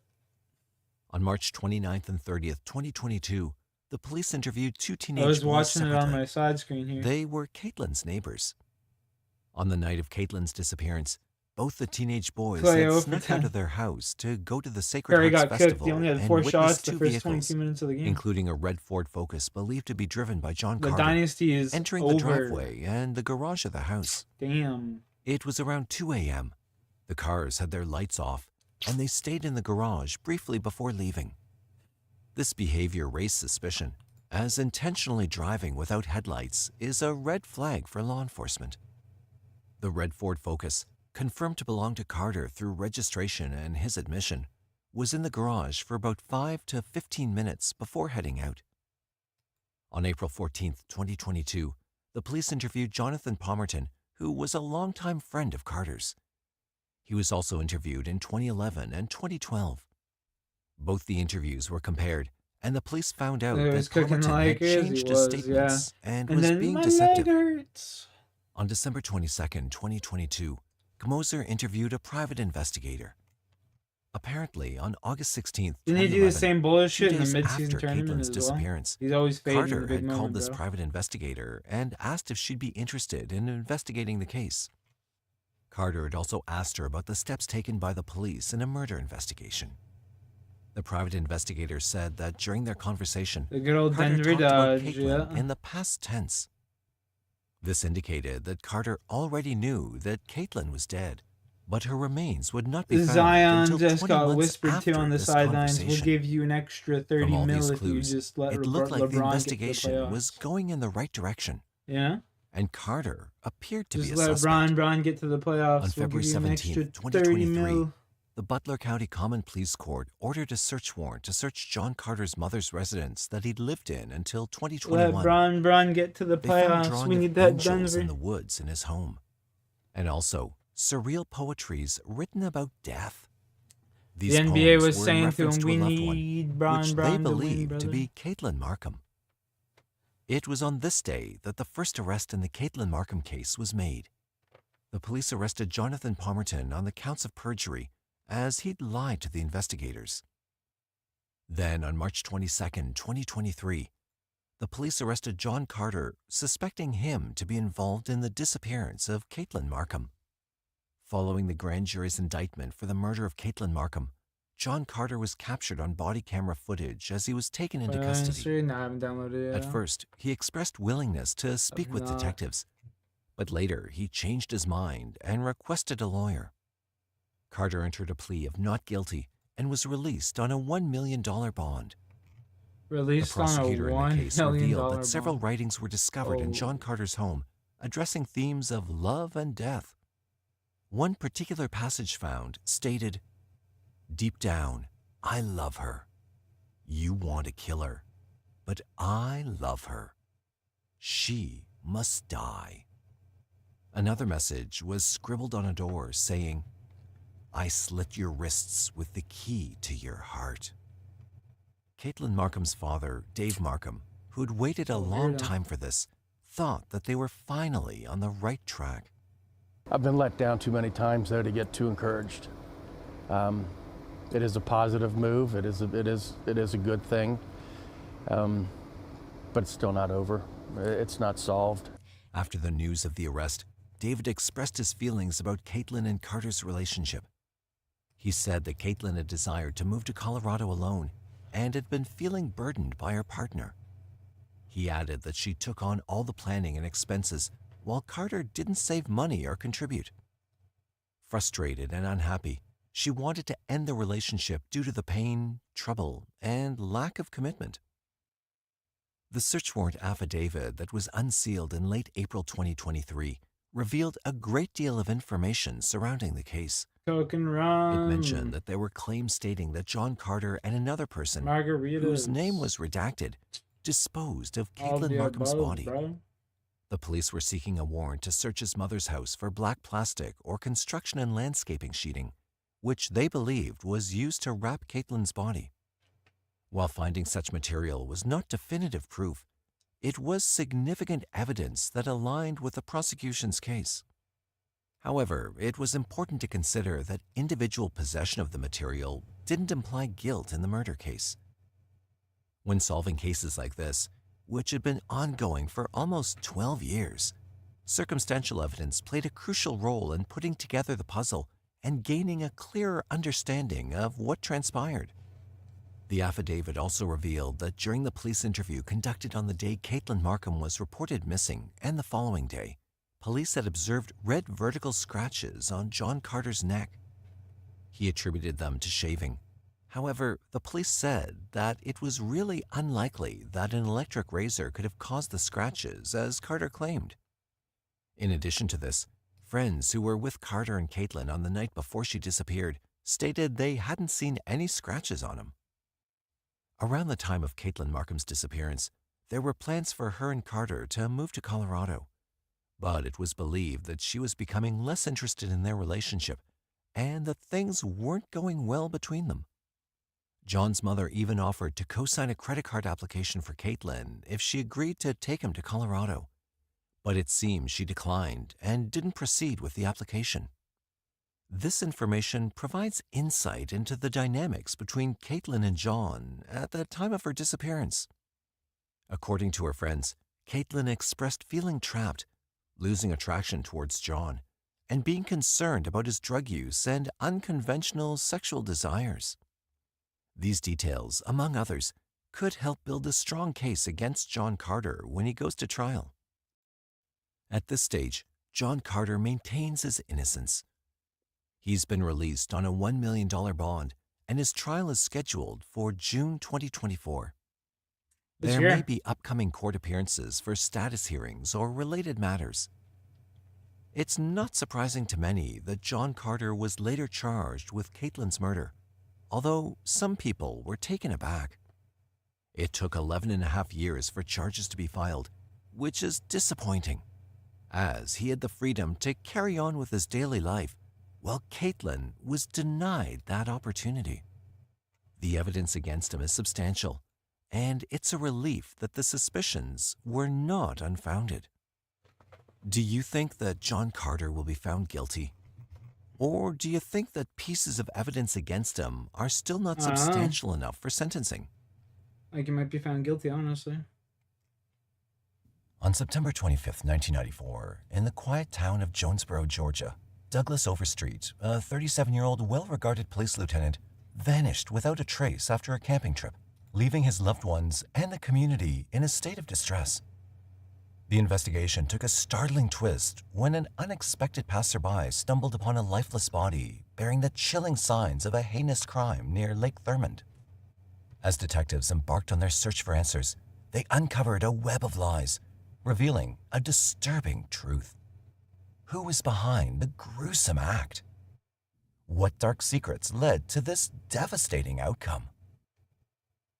This case takes us to Jonesboro, a charming suburban city in Clayton County, Georgia, located about 15 miles south of downtown Atlanta.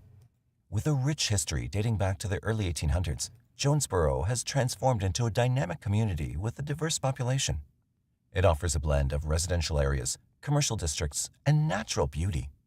The city boasts numerous parks, cultural attractions, and local businesses, providing ample opportunities for recreation and entertainment. Despite this, however, the crime rate in Clayton County is about 50% higher than the U.S. average. It was also the setting of a heinous crime that took place in September 1994. Let's first go back to the beginning, when Douglas Lee Overstreet entered this world on April 10, 1957. He grew up in northwest Atlanta in a working class neighborhood, and all he ever wanted to do was be a police officer. He was the first child of Awen Leroy Overstreet and Inez Brannon Overstreet, a family filled with love and adventure. In the Overstreet household, young Douglas had two younger siblings to share his journey with. Edith Overstreet, the youngest sibling, who was 10 years younger than Douglas, and Michael Overstreet, the middle son, who was 6 years younger than Douglas. Douglas Overstreet was known as Doug by those who knew him. So the At single 37 Ice years Cube? old, No. he held a prominent position as a lieutenant in the Atlanta clear? Police Department, instilling a Is it sense of safety and perfectly order clear within the Ice community. Cube, or is it People go into not? police work for That's different the real reasons. question. A lot of people just want to have the power to push people around. That was not Doug. Doug was there because he wanted to help people. In addition to his law enforcement duties, Doug embraced a part-time role as a security guard at the lively Rio Bravo bar in Buckhead. But there was more to Doug than his professional life. He was passionate about adventure, and whenever he had time, he used to venture into the wilderness, indulging in his passion for camping. Armed with a camera, he loved to capture the beauty of his surroundings as a precious memory. With his gentle and friendly nature, Doug made it a point to connect with his neighbors, often extending warm invitations for tea and heartfelt conversations. In the year 1984, Doug, at the age of 27, found love and companionship when he married Candace Overstreet, a 40-year-old woman who already had 2 daughters. Candace had 2 daughters from a previous marriage. They were small children when he and Candace got married, so Doug was pretty much the father figure in their life. Their blended family included Brandy Overstreet, the elder daughter at 21 years old, who preferred the comforts of home and had a more introverted nature. Keisha Overstreet, on the other hand, was a vibrant 19-year-old college student.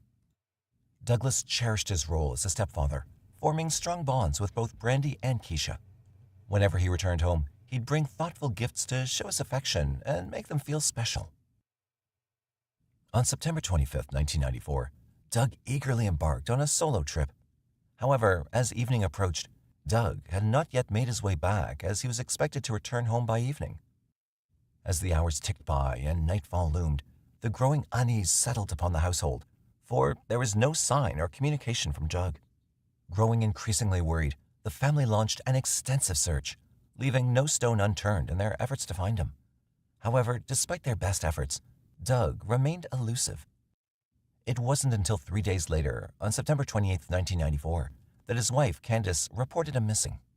An officer was sent to their residence in Jonesboro, Georgia, to speak with Candace and gather the complete account about Doug's disappearance. She went ahead and went to bed, and when she woke up the next morning, he wasn't there. By the afternoon, when he didn't show up, she started to worry. Candace informed the officer that Doug had embarked on a camping trip 3 days earlier, but there'd been no communication or update since then. Big question was, well, where's Doug? She says, I don't know. We went to the Georgia Tech game on Saturday, and then the last time that I saw him was when he was leaving that night. She'd contacted Doug's friends and employers, yet none of them had any information to share.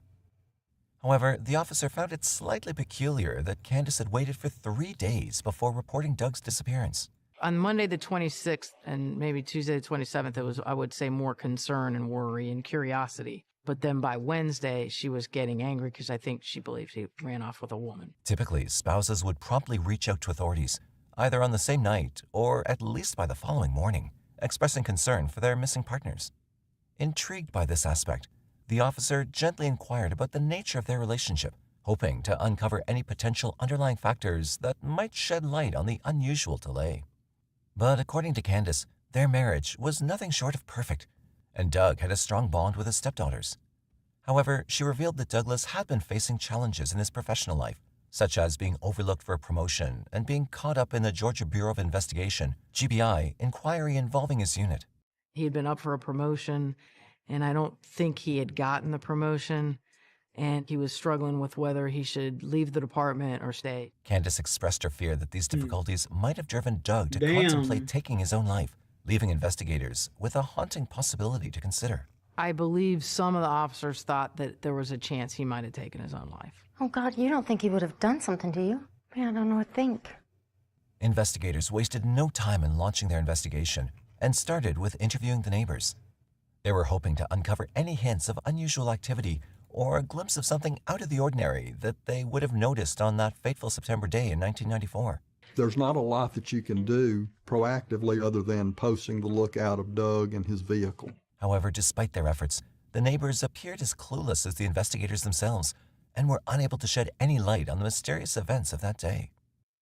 The police left no stone unturned in their search for Doug as they meticulously scoured every place he was known to visit and also issued an all-points bulletin for his truck. Given his position as the head of the burglary unit, investigators didn't ignore the possibility that he might have made enemies. However, as they delved into his files and investigated his past, nothing much emerged to indicate that he'd become a target of anyone's revenge. The absence of any glaring clues or motives only deepened the mystery surrounding Doug's disappearance. After 2 days, on September 30th, 1994, Doug's truck was discovered in the long-term parking of the bustling Hartsfield-Jackson Atlanta International Airport. The vehicle of a missing Atlanta police officer was found today in the long-term parking at Hartsfield Airport. The truck was in long-term parking at the Atlanta airport. Atlanta police had found it out there. The authorities promptly photographed the truck at the airport before carefully transporting it to a secure warehouse. I said, you know, they found his truck at the airport. We heard that on the news. And I said, maybe he just got on a plane. And I kept trying to just run through scenarios of where could he possibly have gone. When the truck was found at the airport, that kind of confirmed the suspicions that he had taken off. Inside, they meticulously combed through every inch, searching for any potential clues that could shed light on Doug's whereabouts. As they adjusted for fingerprints and examined the vehicle for other evidence, the fingerprints they discovered belonged not to an unknown suspect, but to Doug's own family members. However, the presence of the fingerprints from the family on their house vehicle was not unusual, and they dismissed any possibility of them being involved. At this point, the FBI stepped in to lend their expertise to the case. A detective from the Clayton County Police Department revealed that the involvement of the FBI brought a new level of resources and capabilities to the search for answers. With the discovery of Doug's truck at the airport, law enforcement began considering the possibility that he might have taken a flight, either willingly or under pressure. She follows him all over the top place. She calls him all the time. She shows up at his off-duty work, and that he may have just been fed up and just disappeared. Missing persons cases are difficult in that respect because it can be anything and it could be nothing. On October 1st, 1994, The Build over a investigation took single another shocking cube. turn when a passerby stumbled upon the lifeless body single of a naked man cube. in Lake Thurmond, near the Georgia-South Carolina border. The police reported the grim details of the scene and that the victim had been mercilessly shot. It appeared that the body had been in the water a couple of days. There were 15 gunshot wounds. It wasn't just a killing, it was a very vicious killing. Whoever did this was full of anger. The Atlanta team working on Doug's case swiftly made their way to South Carolina. Using fingerprints, they confirmed the devastating truth. The body belonged to none other than Douglas Overstreet. Detectives began their homicide investigation by focusing on the placement and number of gunshot wounds on Doug's body. It wasn't just your normal person shot 1 or 2 times. This person shot multiple times. It was almost like a angry criminal that he'd put in prison, or maybe a family member of a criminal that he'd put in prison. This isn't just somebody, going off on a lark. This is serious. Surprisingly, it was revealed that at least 4 of the wounds were concentrated near his inner thigh, which hinted towards a deeply personal and potentially sinister motive behind the tragic event. When the police informed Candace about Doug's tragic death, that's when something strange happened. Good afternoon, Mrs. Overstreet. We're here to talk to you about your husband. And we told Candace that we had found Doug.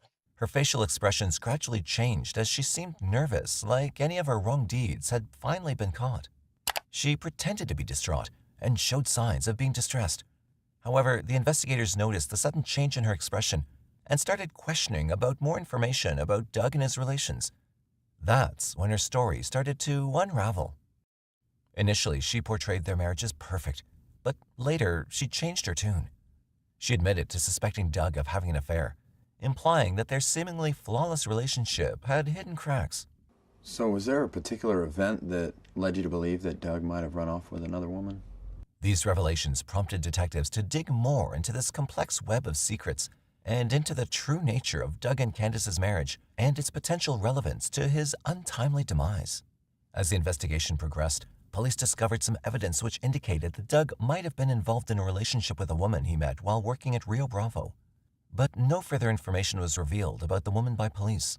Seemed like they knew each other from before, but maybe she recognized him from here. Doug's been working here every Friday and Saturday night for the past 7 years. Doug's co-workers confirmed to investigators that Candace was aware of his social activities, like his networking events, and what he used to do whenever he was out, and to whom he met. He was really one of those guys that probably shouldn't have been a police officer, because he never got violent, even in places other officers have said everybody would have reacted violently as a police officer. Always calm, cool, and collected. Just an all-around good man. However, despite pursuing this lead, authorities were unable to identify any new suspects in connection with the case. On October 2nd, 1994, the medical report from Doug's autopsy was also released. In it, some startling findings emerged, revealing that not 1, but 2 different firearms had been used in his shooting. The autopsy report identified the weapons as a 9mm and a 38mm pistol. Police again contacted Candace at her home to see if she could uncover any new insights into the case. To their surprise, Candace revealed that Doug had expensive habits, such as enjoying fine dining experiences and traveling frequently, and had accumulated debt. But she had no knowledge of the source of the loans. His mother would call me. She said, Doug's getting a lot of return checks. You could tell by the envelope what they were, and he would get as many as 6 in one day. Detectives questioned why she hadn't disclosed this crucial information earlier, to which Candace explained that she didn't want to tarnish Doug's reputation by discussing his financial troubles. Investigators even looked into Doug's financial records, hoping to uncover any possible links to his mysterious fate. Doug had borrowed money from friends and not repaid, and his salary was being garnished. According to Frederick, Douglas's friends claimed that he'd borrowed money in order to appease his wife.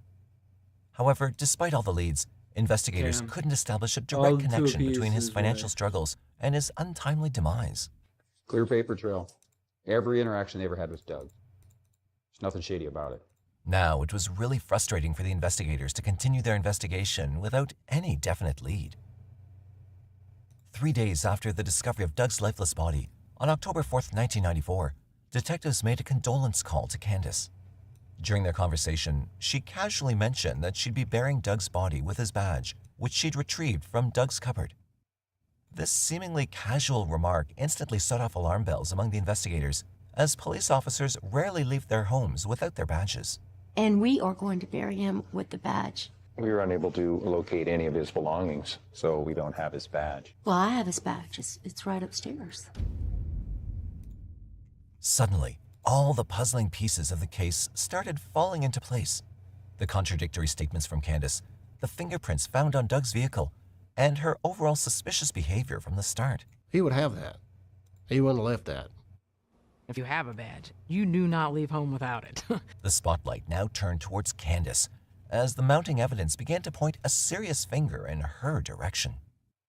Without wasting any time, and sought permission from Candace to conduct a thorough search as part of their investigation. Mrs. Overstreet, do you mind if I check out the rest of the house, see if I can find anything that may help with the investigation? Oh, sure. Go ahead. As they stepped into the couple's bedroom, a startling revelation awaited them.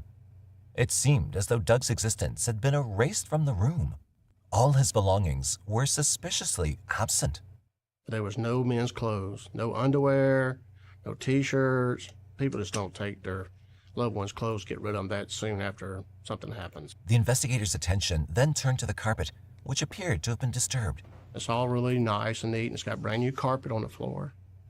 And I step on something. To their surprise, they discovered bloodstains on the exposed subflooring, raising even more troubling questions about the events that had unfolded within those walls. I walked back down the stairs, and I just pulled Captain Reynolds over to the side, and I said, Captain, I've found a couple things up here. I think there's something's happened in this house. However, the police left the residence without disclosing their discoveries to Candace and decided to exercise restraint as not to Yeah, alert the her. Warriors got The next day, fucking on October cooked. 5th, I just thought, yeah, I 1994, watched they that. obtained a They got search warrant. cooked, buddy. Upon their return, Steph Curry a more had detailed 4 shots the examination first uncovered 22 minutes. substantial It's and just noteworthy unacceptable. It's like bloodstains, one of the best not only players in the under the league, carpet, supposedly. but in the whole Come on house. now. Obvious Unacceptable. tampering had occurred in that bedroom with a new carpet being laid that wasn't tacked to the floor. We tore the carpet up, removed a piece of wood, and saw a large blood pattern. The extent of these stains left no room for doubt. Further, Unacceptable. the Clay 0 for investigators stumbled 7. upon 2 bullets which were concealed beneath the bedroom flooring, Oh, 0 for solidifying 11. their evidence that Doug had met a violent end there at the house. By employing luminol, a substance that detects the presence of blood, they made another startling discovery, a lengthy blood trail which was leading from the bedroom to the basement. Their investigation took an even more chilling turn when they examined Candace's van, where they uncovered even more bloodstains suspected to have come from Doug. Based on their investigation, the police concluded that Doug had been shot inside the bedroom and subsequently dragged through the house before being placed into the van. Considering his sizable stature at 220 pounds, it was evident that the task of moving him would have required the involvement of at least 2 individuals. Doug's a big guy. He's well over 200 Wasn't pounds. it the And daughter? then they've got to get rid of his body. In light of these findings, the authorities made the decision to bring in Candace and Brandy, Doug's stepdaughter, to the police department for further questioning. It's time we get some answers, don't you think? Keisha was not suspected as she was away with her friends on that fateful day, which her friends corroborated. Upon reaching the police Clay station, Thompson had Candace 0 chose to remain points, 0 silent and for declined to 10 engage from with the the field. authorities. Not good in the West Wing. Yeah. Really? That's all you have to Honestly, say. the whole Warriors Meanwhile, in team a played separate like room, shit. Brandy was kept unaware of her Except for mother's like decision. Kuminga. The police strategically informed Brandy that her mother had confessed to the crime. You interview this defendant and you interview that defendant, and then you learn stuff from this defendant, then you can ask this defendant about, and vice versa. Believing this information to be true, Brandy found herself compelled to share her side of the story with the investigators. She's ready to talk. This is weighing on her. We already know what happened in the house, Brandy. So it's time to come clean, Brandy. According to Brandy, her mother had awoken her in the morning of September 25th, 1994, and revealed that she'd shot Doug during a heated argument. She just laid in the bed and waited, and finally, what seemed like a long time later, her mother came to her door. Brandy, get up. Need you in my room. Shockingly, Candace had even sought Brandy's assistance in moving Doug's lifeless body and driving it to the nearby lake, which was Lake Thurmond. According to investigators, Brandy also revealed a startling confession from Candace. She disclosed that her mother had not only confessed to shooting Doug, but also admitted to using 2 different weapons in the act. In an attempt to dispose of the evidence, Candace had allegedly thrown the guns into a nearby river. She'd go over a bridge and throw one gun in, and they drive a little bit farther, throw the next one in over another bridge into the water. To further complicate matters Clay and Thompson mislead the really shit the bed this investigators, year, though. Candace devised a plan. She drove Doug's truck to the airport, with Brandy following closely behind in her own car. After their return home, they carefully cleaned up all the bloodstains, leaving behind no trace of the gruesome event. Justice finally caught up with Candace Overstreet on December 21, 1994, when she was officially charged with 2 counts of felony murder. The motive behind the shocking crime remained shrouded in mystery, as Candace chose to keep it hidden from the world. However, her daughter Brandy played a crucial role in the case. In exchange for her testimony against her own mother, Brandy was granted immunity. With the a Zion went decision with that like 3 helped minutes bring left, closure bro. to the They investigation. literally just pulled him aside. Even after the final before the decision, fourth quarter the started, defense they're team for like, Candace all right, Overstreet planned to play present a like shocking claim 8 minutes that this Doug quarter, had and been then the last assaulting his couple minutes, stepdaughters. just However, sit down. We'll prosecutors give you an thoroughly extra 30 investigated mil. these LeBron makes the allegations and playoffs. found no We're evidence good to to go. support such claims. From the very beginning of the investigation and through interviews with the Guarantee ya. stepdaughters, it was clear that Doug had been a Policy a loving cool and 10 caring mil, father 30 figure. mil, you name it, bro. In order to protect Doug's We need reputation and Bron preserve in the his memory, playoffs. the prosecutors made a difficult decision. They allowed Candace to plead guilty to voluntary manslaughter instead. She received a 40-year prison sentence with a scheduled release date in 2034. However, unexpected news broke on December 1, 2020, when it was revealed that Candace had been granted parole. This incident once again captured public interest in 2022 as Investigation Discovery, ID, a renowned true crime network, decided to shine a spotlight on it. This particular case stands out not only for its shocking nature, but also for the unsettling involvement of family members.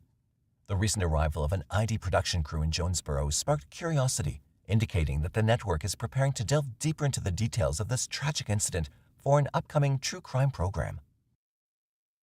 This intriguing true crime story serves as a reminder of the dark secrets that can lurk beneath the surface of seemingly idyllic lives. What are your thoughts on this case? Do you think Candace deserved to be paroled? Nope. What could be the possible motive behind killing Doug Overstreet? We'd love to hear from you. If there's a case you'd like us to cover, don't hesitate to drop your recommendations in the comment section below. On June 14, 2021, a courtroom in Los Angeles, California was filled with silence as an elderly defendant was wheeled in on a wheelchair, looking weak and fragile. Despite his frail appearance, the accusations against him were grave. This man was accused of committing horrifying crimes over many years, allegedly murdering multiple people. Prosecutors claimed that his wealth and influential status had allowed him to escape justice for a long time. However, now he was finally facing the charges, even though he was already close to death. It raises an important question. What serious crimes did he commit that led him to face the consequences until his last breath? Robert Durst, a native of New York City, was born on April 12, 1943. Growing up in Scarsdale, he was Beat the part New of York the prominent Yankees Durst 5-4. family, Yeah, you known Blue for their real Jays estate suck empire. though, dude. His father, Seymour Durst, was a well-known real estate I'm magnate, being and honest his with mother, you, the Blue Bernice Jays Kirsty, literally played a suck significant role in their family's life. Alongside his 3 younger siblings, Douglas, Tommy, and Wendy, Robert experienced typical sibling rivalry with Douglas, which led them to attend counseling sessions. Interestingly, a psychiatrist's report of 10-year-old Robert from 1953 mentioned intriguing phrases like personality decomposition and the potential of even schizophrenia, which is a mental disorder characterized by disconnection from reality, including hallucinations, delusions, and disorganized thinking and behavior. Robert attended Scarsdale High School, where he was known to be a loner among his classmates. After graduating, he pursued a bachelor's degree in economics at Lehigh University, where he actively participated in the varsity lacrosse team and served as the business manager for the student newspaper, The Brown and White. In 1965, he completed his undergraduate studies. Following that, he ventured onto a doctoral program at the University of California, Los Angeles, UCLA. You got that, bro? You got that? During his Honestly, time all you there, gotta he do met is Susan keep Berman, flopping and you'll who be happened to fine. be the daughter of a mobster. She was an aspiring writer who quickly became his close friend. However, Robert made the decision to withdraw from the program and return to New York in 1969. Just keep flopping, just keep flopping. In flopping, autumn of flopping. 1971, Robert Durst crossed paths with Kathleen Kathy McCormick, an 18-year-old dental hygienist residing in one of the buildings in New York owned by the Durst organization. They first met when Robert went to collect the rent. Kathy, a recent high school graduate who came from a lower middle-class modest Irish family on Long Island, had just arrived in New York City. With her sparkling beauty and strong work ethic, Kathy captivated Robert from the start. Despite Robert's reserved demeanor, Kathy found him to be a sweet and sensitive person. In the early 1970s, Robert arrived in Vermont and ventured into the health food business and opened a store called All Good You got Things it, in son. Vermont. You got it. I Surprisingly, believe. after only 2 dates, Robert invited Kathy to move in with them at his home near the store. A year later, on his 30th birthday, on April 12, 1973, the two decided to get married. My very first impression of Kathy and Bobby when I met them was that they were in love. There was no two ways about it. They were in love. Their marriage started off as a loving one. Despite their significant age difference of 10 years and coming from contrasting backgrounds, Robert and Kelly found themselves entangled in a relationship. Robert, accustomed to wealth and privilege, and Kathy, hailing from an Irish Catholic family, seemed to be from two different worlds. However, Kathy was captivated by the allure and lifestyle that came with being associated with the Durst name. In 1973, under pressure from his father, Robert decided to close his health food store and use the money to purchase a cottage near New York City in South Salem. He moved in with Kathy in the house he bought, but that's when their relationship took a noticeable turn. Kathy witnessed a significant change in Robert's behavior as he transformed into a completely different person from the man she'd fallen in love with in Vermont. These experiences with her family were kind of like Bob meets the average American family. Well, more than meet, Bob is forced to spend Must have time 20,000 with the average American family. Bob is supposed to be polite and cooperative and pleasant and engage in the same conversations that they are, and I just couldn't do that. As we're going back in the car, Kathy is crying and saying, they're all good people. They treated us with utmost respect. You can just put up with it for 2 hours. Did you say I'll try? I wouldn't talk about it. Initially, Robert enjoyed showcasing Kathy at high-profile events and introducing her to his glamorous world. However, over time, Robert's affection towards Kathy grew colder, and she found herself in an increasingly miserable situation. Kathy occasionally hinted at Robert's anger issues to her friends, saying how it started with yelling and eventually escalated to physical abuse. Over time, these hints escalated into unmistakable signs of a profoundly troubled relationship. I was the dominant one in the relationship. I was making all the decisions, calling all the shots, as she would say. And, she went along with that for a while, and she just got tired of it. She said she wants her independence. She doesn't want me to be controlling her all the time. Kathy had kept several diaries where she documented the hardships she endured in their marriage. Despite being a wealthy millionaire, Robert was excessively frugal and closely monitored Kathy's spending. People wondered why Kathy, a socialite married to a millionaire, was working so hard to become a doctor in medical school. She jokingly explained that it was her own choice and that she wanted to establish a career for herself. The reality was that becoming a doctor would provide her with financial independence, allowing her to have control over her own money and to spend or save it as needed. As the marriage progressed, Robert delivered a shocking blow to Kathy. He revealed that he had no desire to have children. This revelation left Kathy heartbroken, and she channeled her sadness into her studies. However, their relationship suffered a deep fracture that could never quite heal. In 1976, Kathy found herself pregnant, which triggered Durst's fury. He accused her of intentionally becoming pregnant and demanded that she undergo an abortion. With threats of divorce hanging over her, Kathy reluctantly went through with the procedure. Little did she know that this heartbreaking decision would send her spiraling into a whirlwind of grief and despair. Kathy first started changing from the Kathy I met when I made her get an abortion. February of '76. I found out I was pregnant. We used birth control and had at one time said if I was to become pregnant, I would have an abortion. The reality of the situation, however, was problematic for me. I said, I told you from the beginning I didn't want children. You agreed that we wouldn't have children. Now you're telling me you're pregnant, which, you're in charge of that stuff, not me. and you want to keep the baby. Well, I don't think this guy keep the understands that like birth baby, control can you're fail. going to get divorced from me. What Period. an idiot. I mean, you sound like you were pretty adamant about it, and I why? was strictly adamant. I just didn't want kids around. I didn't want to raise children. Somehow I thought it would be a jinx. During that time, Kathy made a shocking discovery. She found hidden Polaroid pictures of their medicine cabinets and closets. When confronted, Durst admitted to bringing other women into their home, rearranging things to show that he lived alone, and using the photos to again place the things back where they'd been to end the rift in their relationship, with Kathy bearing the brunt of the suffering alone. In the early months of 1982, 29-year-old Kathy was near the end of her medical studies at the Albert Einstein College of Medicine, pursuing her dream of becoming a pediatrician. However, this was also a time filled with turmoil and pain. She sought medical attention for the visible bruises on her face and sought treatment at a Bronx hospital.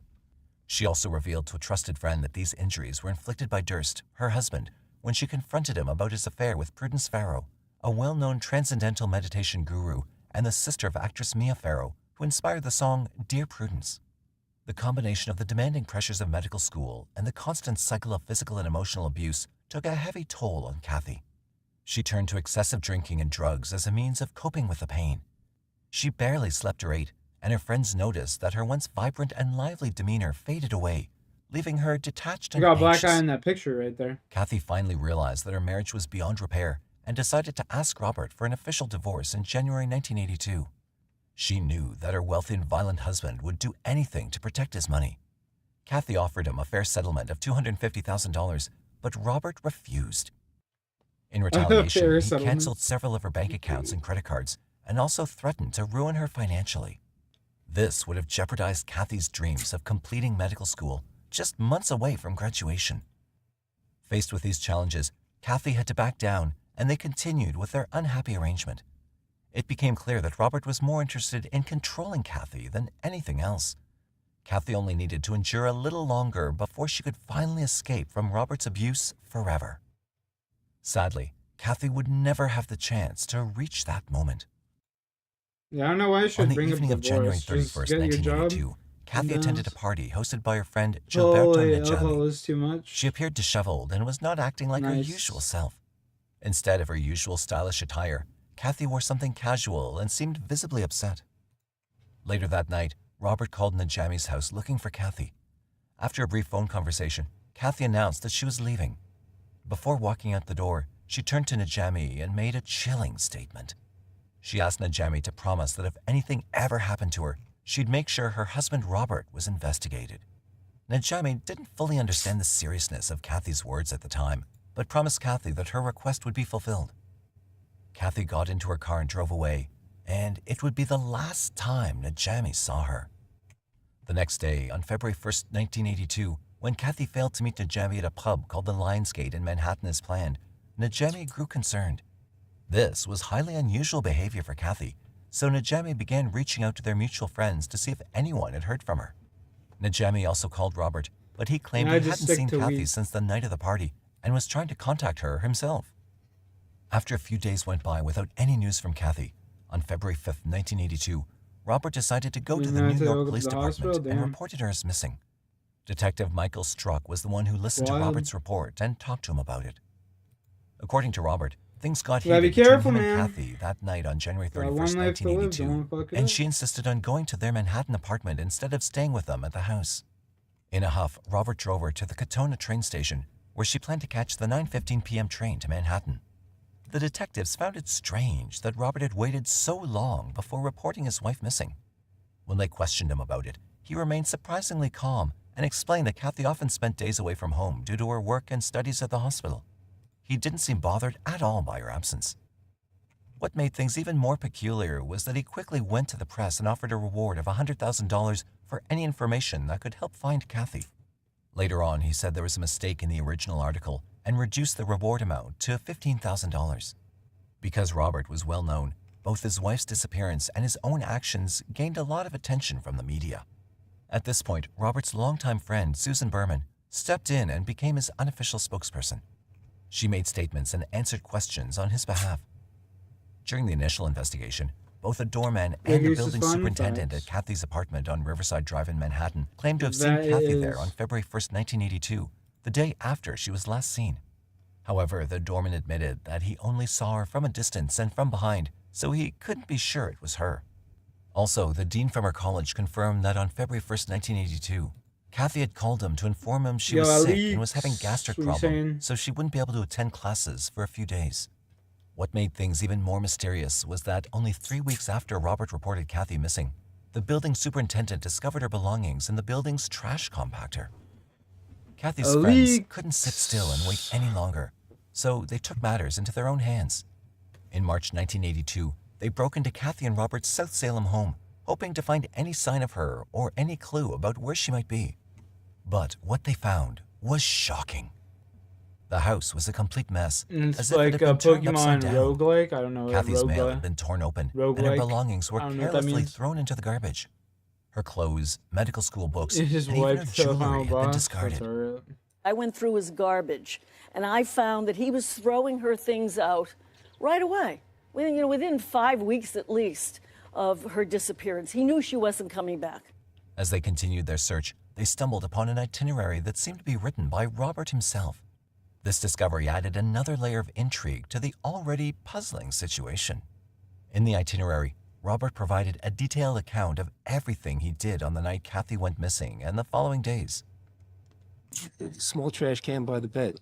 And I went in, picked it out, and there it was. I said, oh boy, that just sent chills down my spine. The handwritten note contains the words town dump, bridge, dig, boat, and what Robert Durst has admitted was his own handwriting.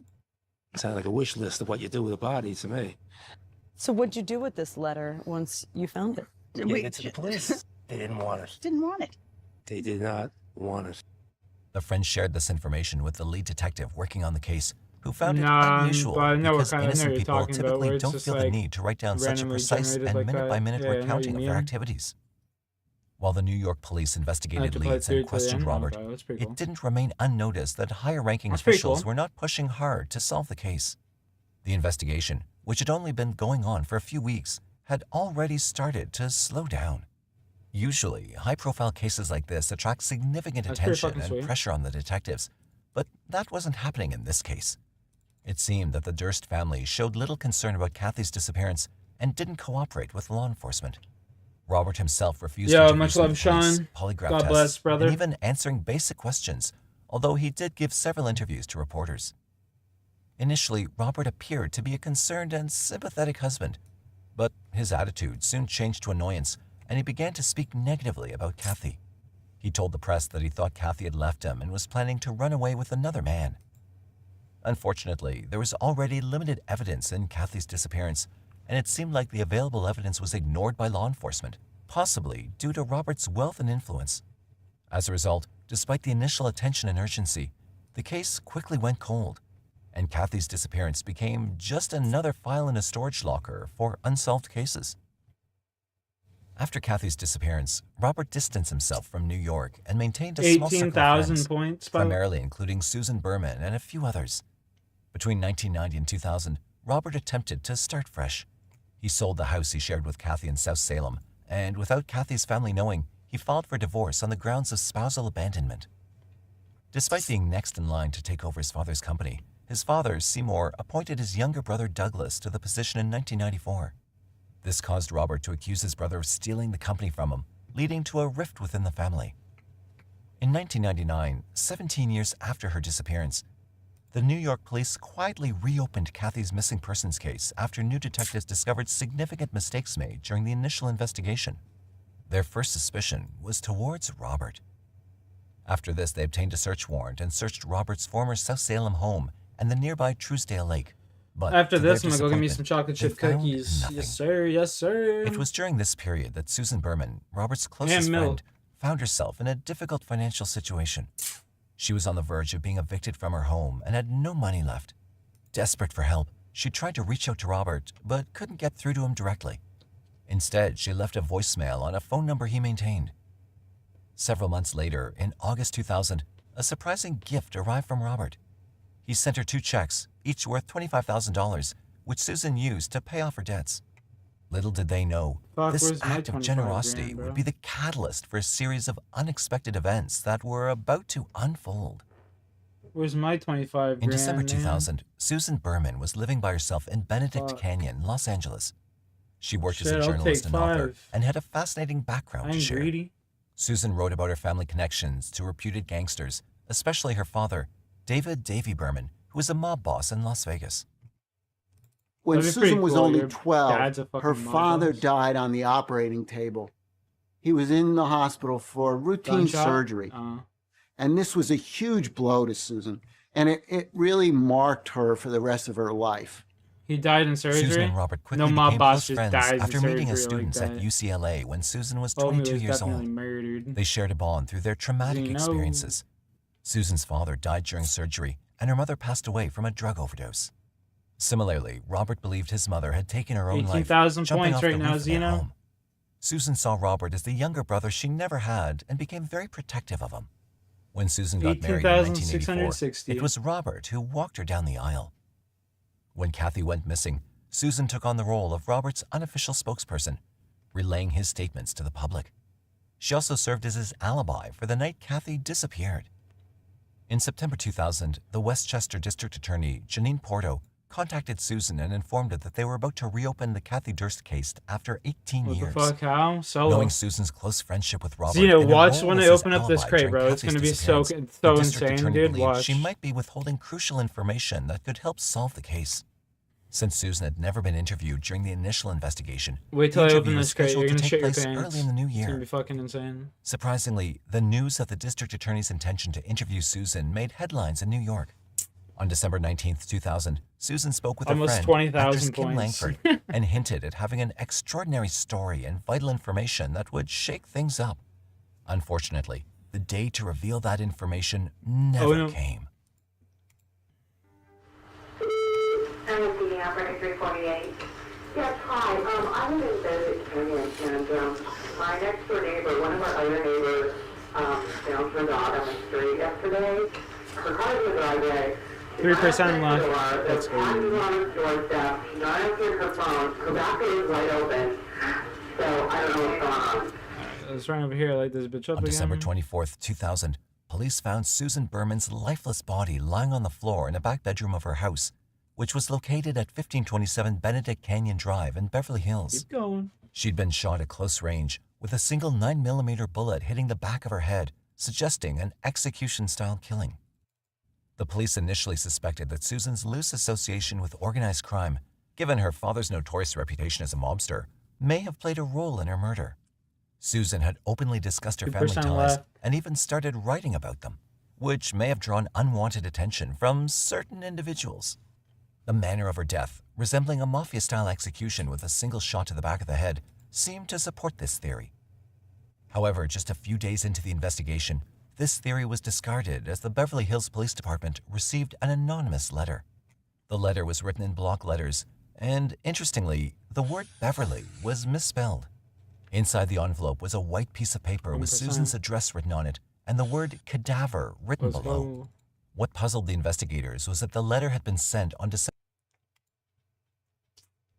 All right, Zeno, you still here, buddy?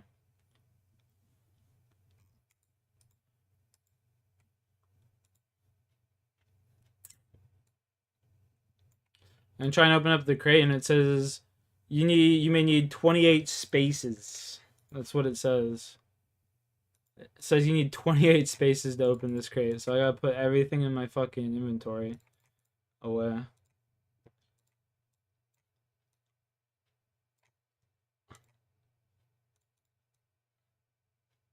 Open the crate. Boom.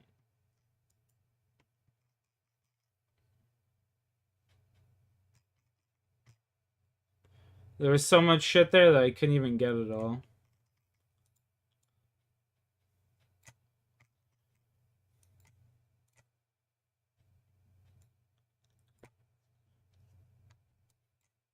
That's how you get pet and pyromancer fast.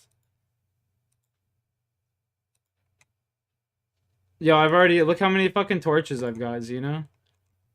I've got 2 torches and 2 sets of gloves. 3 torches and 2 sets of gloves, actually. 3 torches, 2 gloves. The pet, the hood, and the garb. That's pretty impressive, no? For how many KC? 63 KC. 63 KC. Pretty impressive. December 23, 2000, before the news of Susan's murder became public. This was unusual because a mobster would not typically send a letter to the police revealing the location of a body. It suggested that the person responsible for her death may have had a connection to her and cared enough to ensure her body was not left undiscovered and decomposed. Despite thorough examination, no fingerprints or saliva were found on the letter. Nonetheless, the act of sending the letter strongly suggested that the crime was not related to organized crime. That's when Susan's friend Linda Ops came forward and revealed that Susan had a close relationship with Robert Durst. It was also discovered that Susan was scheduled to have an interview with District Attorney Janine Pirro regarding the disappearance of Robert's wife, Kathy, in the new year. The police found it strange that Susan was murdered just before the interview, raising suspicions about the timing and possible connections between the two events. They wondered if Susan possessed information that could have unveiled hidden mysteries. The police delved deeper into Robert Durst's activities and discovered something suspicious. They learned that he'd been in California on December 19, 2000, and had departed on a late-night flight from San Francisco to New York on December 23, 2000, the day before Susan's body was discovered. This raised questions about why he was in San Francisco. Determined to uncover the truth, the police contacted Robert Durst for an interview. Initially, he refused to give any statements, but eventually, he had no choice but to agree. The police asked him about his travels, his connection to Susan's murder, and listened to his side of the story in their pursuit of the real My account I have truth. like 350. I still We don't know know that you flew out here, San Francisco, on December 19th.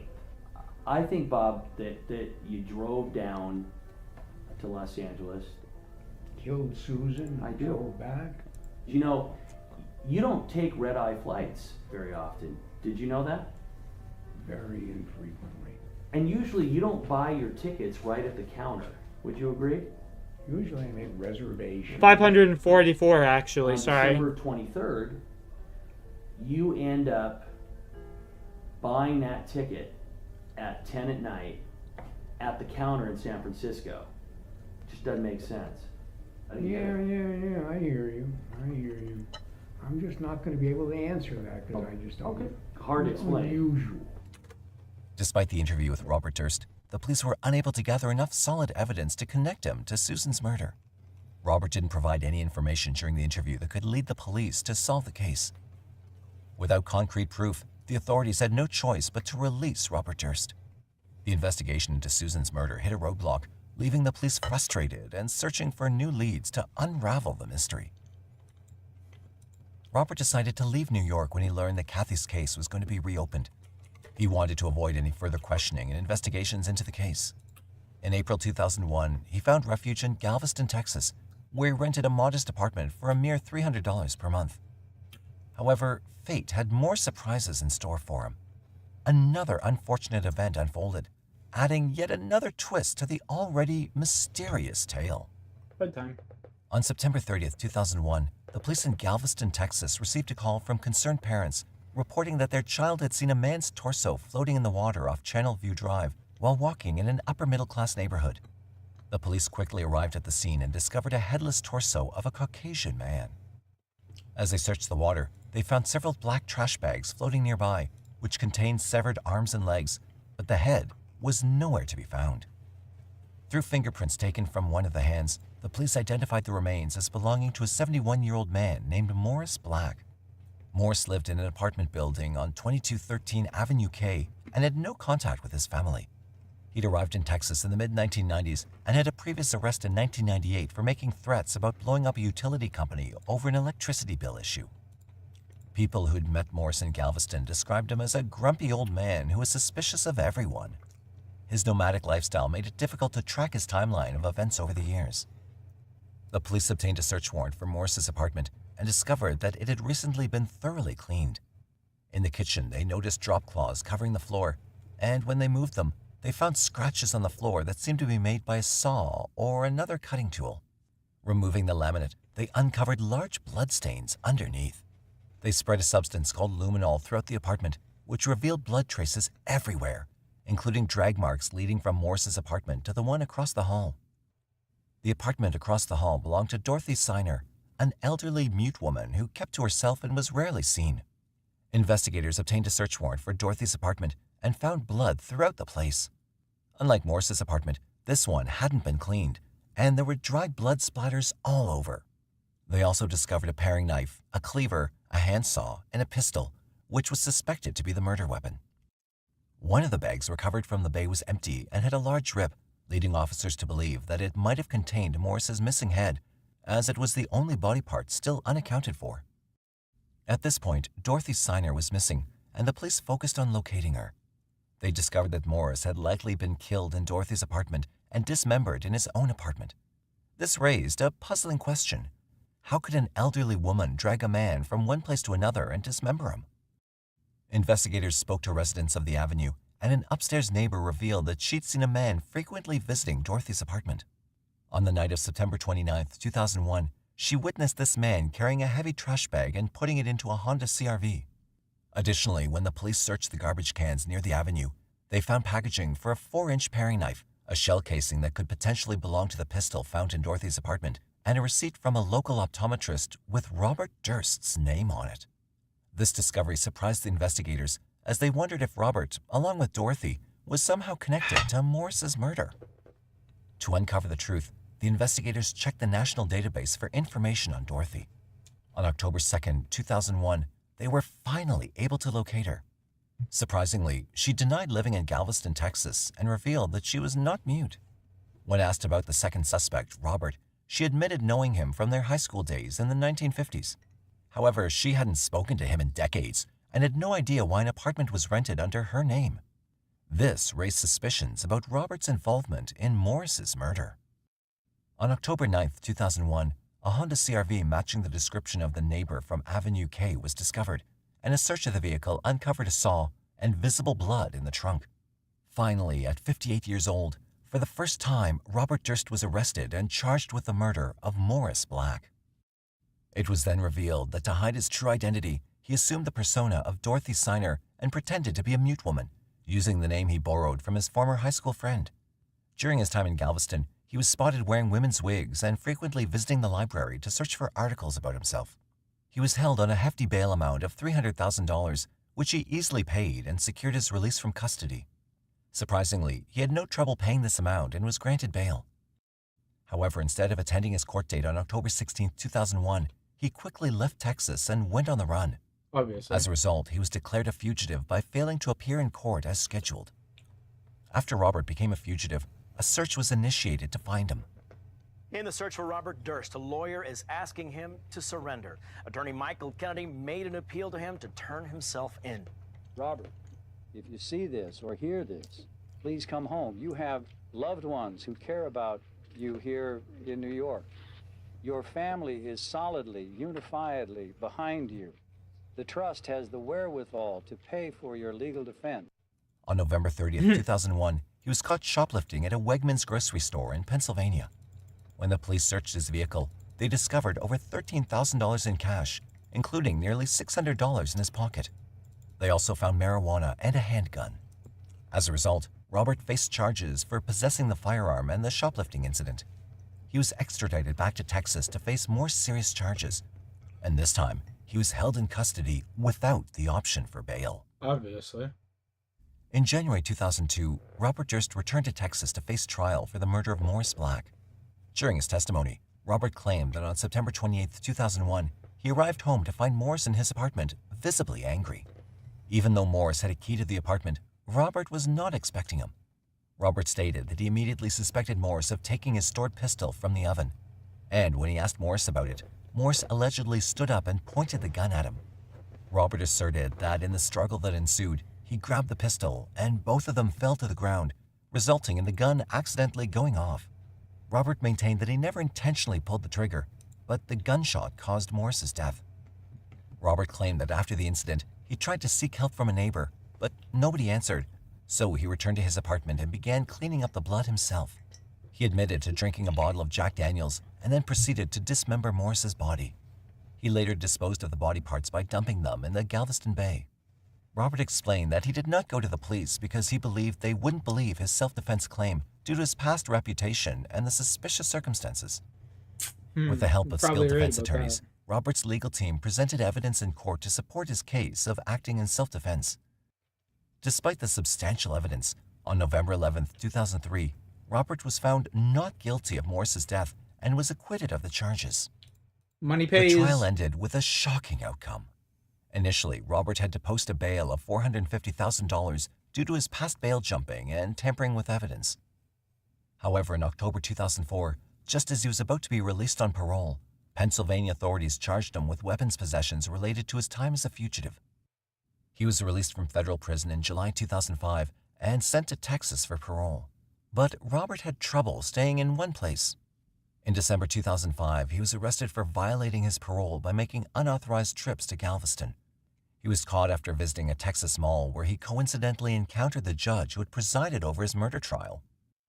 In February 2006, Robert was released from prison, and his parole supervision ended 9 months later.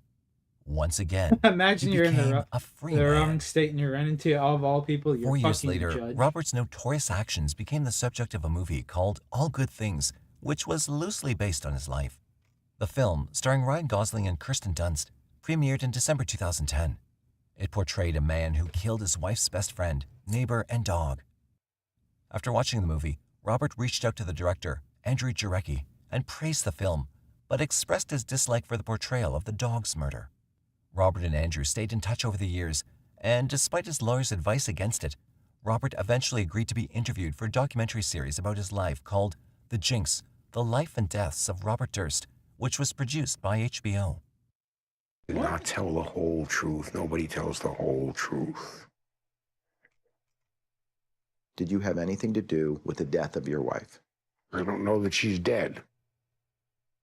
Do you think that it's possible that she's alive now? It's possible. Not likely.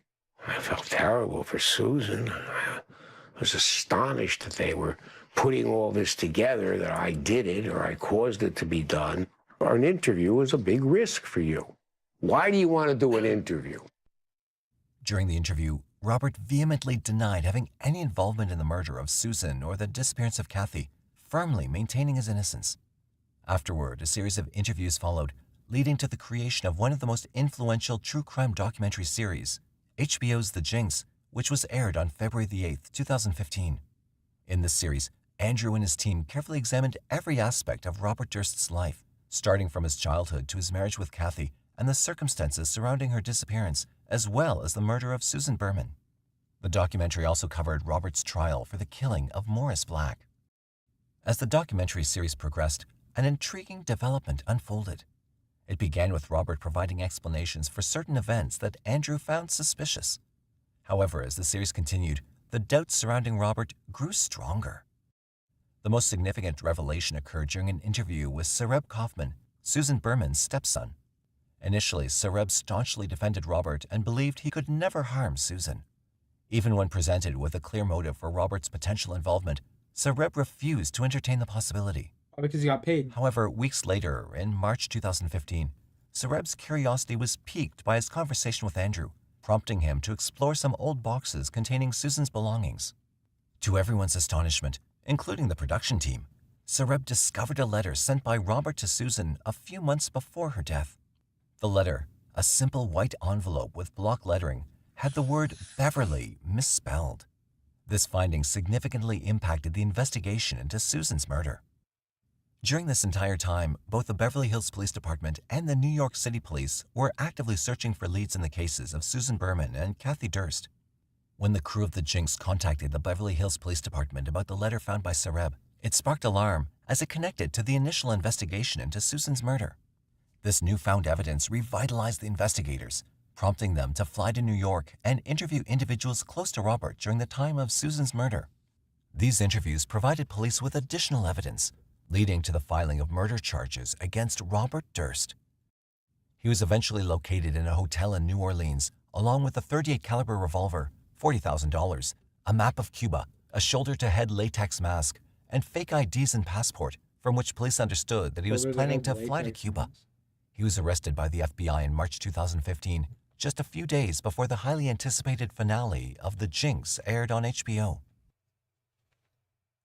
He's the infamous heir to one of the country's wealthiest real estate families, long suspected in connection with a pair of murders and a disappearance dating back decades. Tonight, Robert Durst is behind bars, arrested overnight in the lobby of a New Orleans hotel, accused of killing a female friend in Los Angeles 15 years ago. The investigation got a boost in recent weeks thanks to new evidence revealed in a documentary series that Durst willingly participated in. Law enforcement sources say always they giving feared themselves Durst, up who in was the using a interview. fake name, was a flight risk. The next morning after his arrest, Robert had a court hearing where he was held on bail until an extradition hearing. In November 2016, he was moved to the Los Angeles County Jail to await trial for the murder of Susan Berman. On March 2020, Robert appeared in court for the start of his trial, which was anticipated to last for several months. However, due to the COVID-19 pandemic, the proceedings were postponed until May 17, 2021. On May 17th, the jurors were asked if they could still be fair and impartial in the case despite the long break of 14 months. One juror was dismissed for not following the court's instructions to avoid following the trial in the news during the pandemic break. During a discussion about the content of the opening statements, the defense attorney, DeGuerin, and the prosecutor, Lewin, got into a loud argument and had to be separated by another defense attorney, David Chesnoff. They were then scolded by the judge, Mark Wyndham. On June 10, 2021, Robert Durst was found in a condition where he couldn't get up from the floor without help in prison. He was taken to the hospital, and the judge decided to send the jury home until June 14th. The prosecutor, Lewin, suspected that Robert might be pretending to be sick in order to cause a mistrial. Lewin mentioned that Robert had previously talked about faking dementia or using COVID-19 as a reason for a mistrial in his phone calls from jail. After the emergency hospitalization, doctors from the jail determined that Robert was able to appear in court. On June 14, 2021, the trial resumed, and Robert, unable to dress himself, arrived in court in his wheelchair, wearing a jail uniform and covered with a large blanket. It was during this time that he was questioned about the murders. On June 28, 2021, Robert's brother Douglas took the stand as a witness for the prosecution. On September 17, 2021, the jury found Robert guilty of first-degree murder in the case of Susan Berman. This meant he could potentially receive a life sentence. He was also convicted on multiple special charges. Robert's lawyers expressed disappointment with the verdict and stated they'd explore all available options for appeal. On September 24th, Robert's legal team filed a motion requesting a new trial. Their arguments mirrored those presented during the original trial, claiming that there was no physical evidence, the credibility of prosecution witnesses were questionable, and the entire case relied on an unproven theory. On October 14, 2021, Robert received a life sentence in prison with no chance of parole for the murder of Susan Berman. The court denied Robert's request for a new trial, as there was ample evidence that pointed to his guilt in the case. On January 10, 2022, at the age of 78, Robert passed away due to a heart attack at San Joaquin General Hospital in Stockton, California. He was undergoing medical tests at the time of his death. Robert was still under the custody of the California Department of Corrections and Rehabilitation when he died. It's frustrating to know that Robert Durst lived a long life, reaching the age of 78. That's much longer than two of his victims, which is a heartbreaking thought. John Lewin, the prosecutor in Durst's trial, expressed his thoughts on the matter, saying that Durst remained hostile, unrepentant, and without remorse until the very end. It's a reminder of the pain and suffering his victims endured. His thoughts and sympathies lie with Robert's victims. From the unresolved disappearance of his first wife, Kathy, to the shocking murders of Susan Berman and Morse Black, Durst's story has been a chilling tale of deceit and violence. What are your thoughts on this case? Do you think Robert was really responsible for all the murders? Oh, fuck yeah. Did he do it all on purpose? We'd love to hear from Money you. talks, man. If there's a case you'd like us to cover, don't hesitate to drop your recommendations in the comment section below. January 4th, 1964 was a Saturday, and 19-year-old Mary Sullivan was busy settling into her new apartment and still adjusting to Boston's lifestyle. She'd recently moved to the big city from her hometown of Cape Cod to pursue a college degree. But by the evening of that very same Saturday, something awful happened. However, it wasn't until dinner time when Mary's roommates returned from work and walked into her room only to find her cold, lifeless body. Who could have killed a kind-hearted girl like Mary? Was it done by someone Mary already knew? Or was there a killer on the loose? Boston, officially the City of Boston, is the capital and largest city of the Commonwealth of Massachusetts and the cultural and financial center of the New England region of the northeastern United States. Boston is best known for its famous baked beans, Fenway Park, and the Boston Marathon. But this magnanimous city has its disadvantages as well. The violent crime rate in Boston is nearly double the national violent crime rate. People in Boston have a 1 out of 153 chance of becoming a victim of crime. While a majority of people stay alert and prepared in case of a mishap, that wasn't the case back in the 1960s. On January 4th, 1964, Mary Sullivan met her gruesome end in the very same city of Boston. Mary Ann Sullivan was born on January 11th, 1944, in a village called Hyannis in Barnstable County, Massachusetts, USA. Mary, along with her sister Diane Dodd and two brothers David Vincent Sullivan and John Michael Sullivan, was brought up by their parents Loretta Madden Sullivan and John Thomas Sullivan in the city of Cape Cod. During her teens, she was known to have an easygoing, sweet nature that was familiar to her friends and family. When Mary was a 19-year-old, she had already moved to Boston, Suffolk County, Massachusetts, to pursue a career in an education. She got an apartment at Charles Street, Beacon Hill, with two roommates and was looking to work towards a college degree. But she was clueless about an awful tragedy she was about to become the victim of. It was on January 4th, 1964. Just a little after sundown, when the skies were turning darker by the minute, Mary's roommates returned home from Filene's, their workplace. As they walked into the apartment, they saw Mary asleep on her bed and decided to let her sleep. But little did they know, a horrendous crime that would soon become the talk of the town had taken place in their very own apartment. They completed their usual household chores and then went on to prepare about dinner. 1 p.m.? Thinking that Mary might be hungry as later on well. tomorrow, yeah. They tried to wake her up. It was then that they realized that Mary had been lying lifeless in her bed all this time. What followed were shrilling screams of Mary's roommates trying to absorb what they had just witnessed. A motorcycle officer responded to those screams coming from the apartment and walked in. He found Mary's dead body with a dark-colored nylon stocking and 2 scarves around her neck. Her body was also covered in a maroon blanket.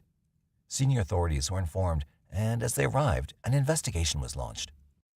After an autopsy, they found a foreign bodily fluid in Mary's body and on the maroon blanket.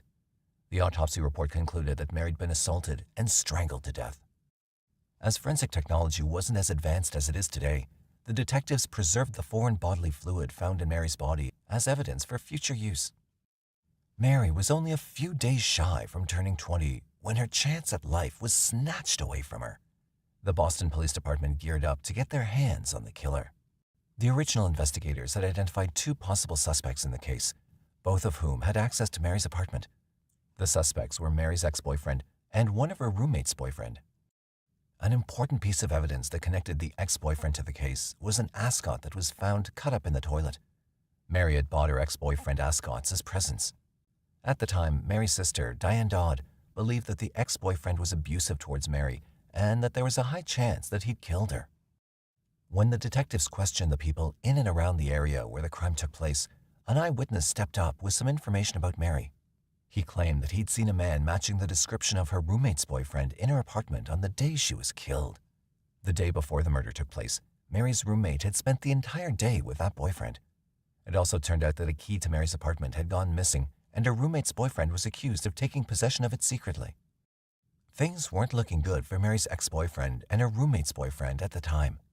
The investigation only led the detectives to believe that either one or both of them were 1 involved p.m. in Mary's merciless murder. What time would With that be years for of me? Are professional you like? experience in the field, What time is the it for you detectives right had now? Do you know? observed that in homicide cases like Mary's, the killer time was is it for you often right someone now? the victim already knew.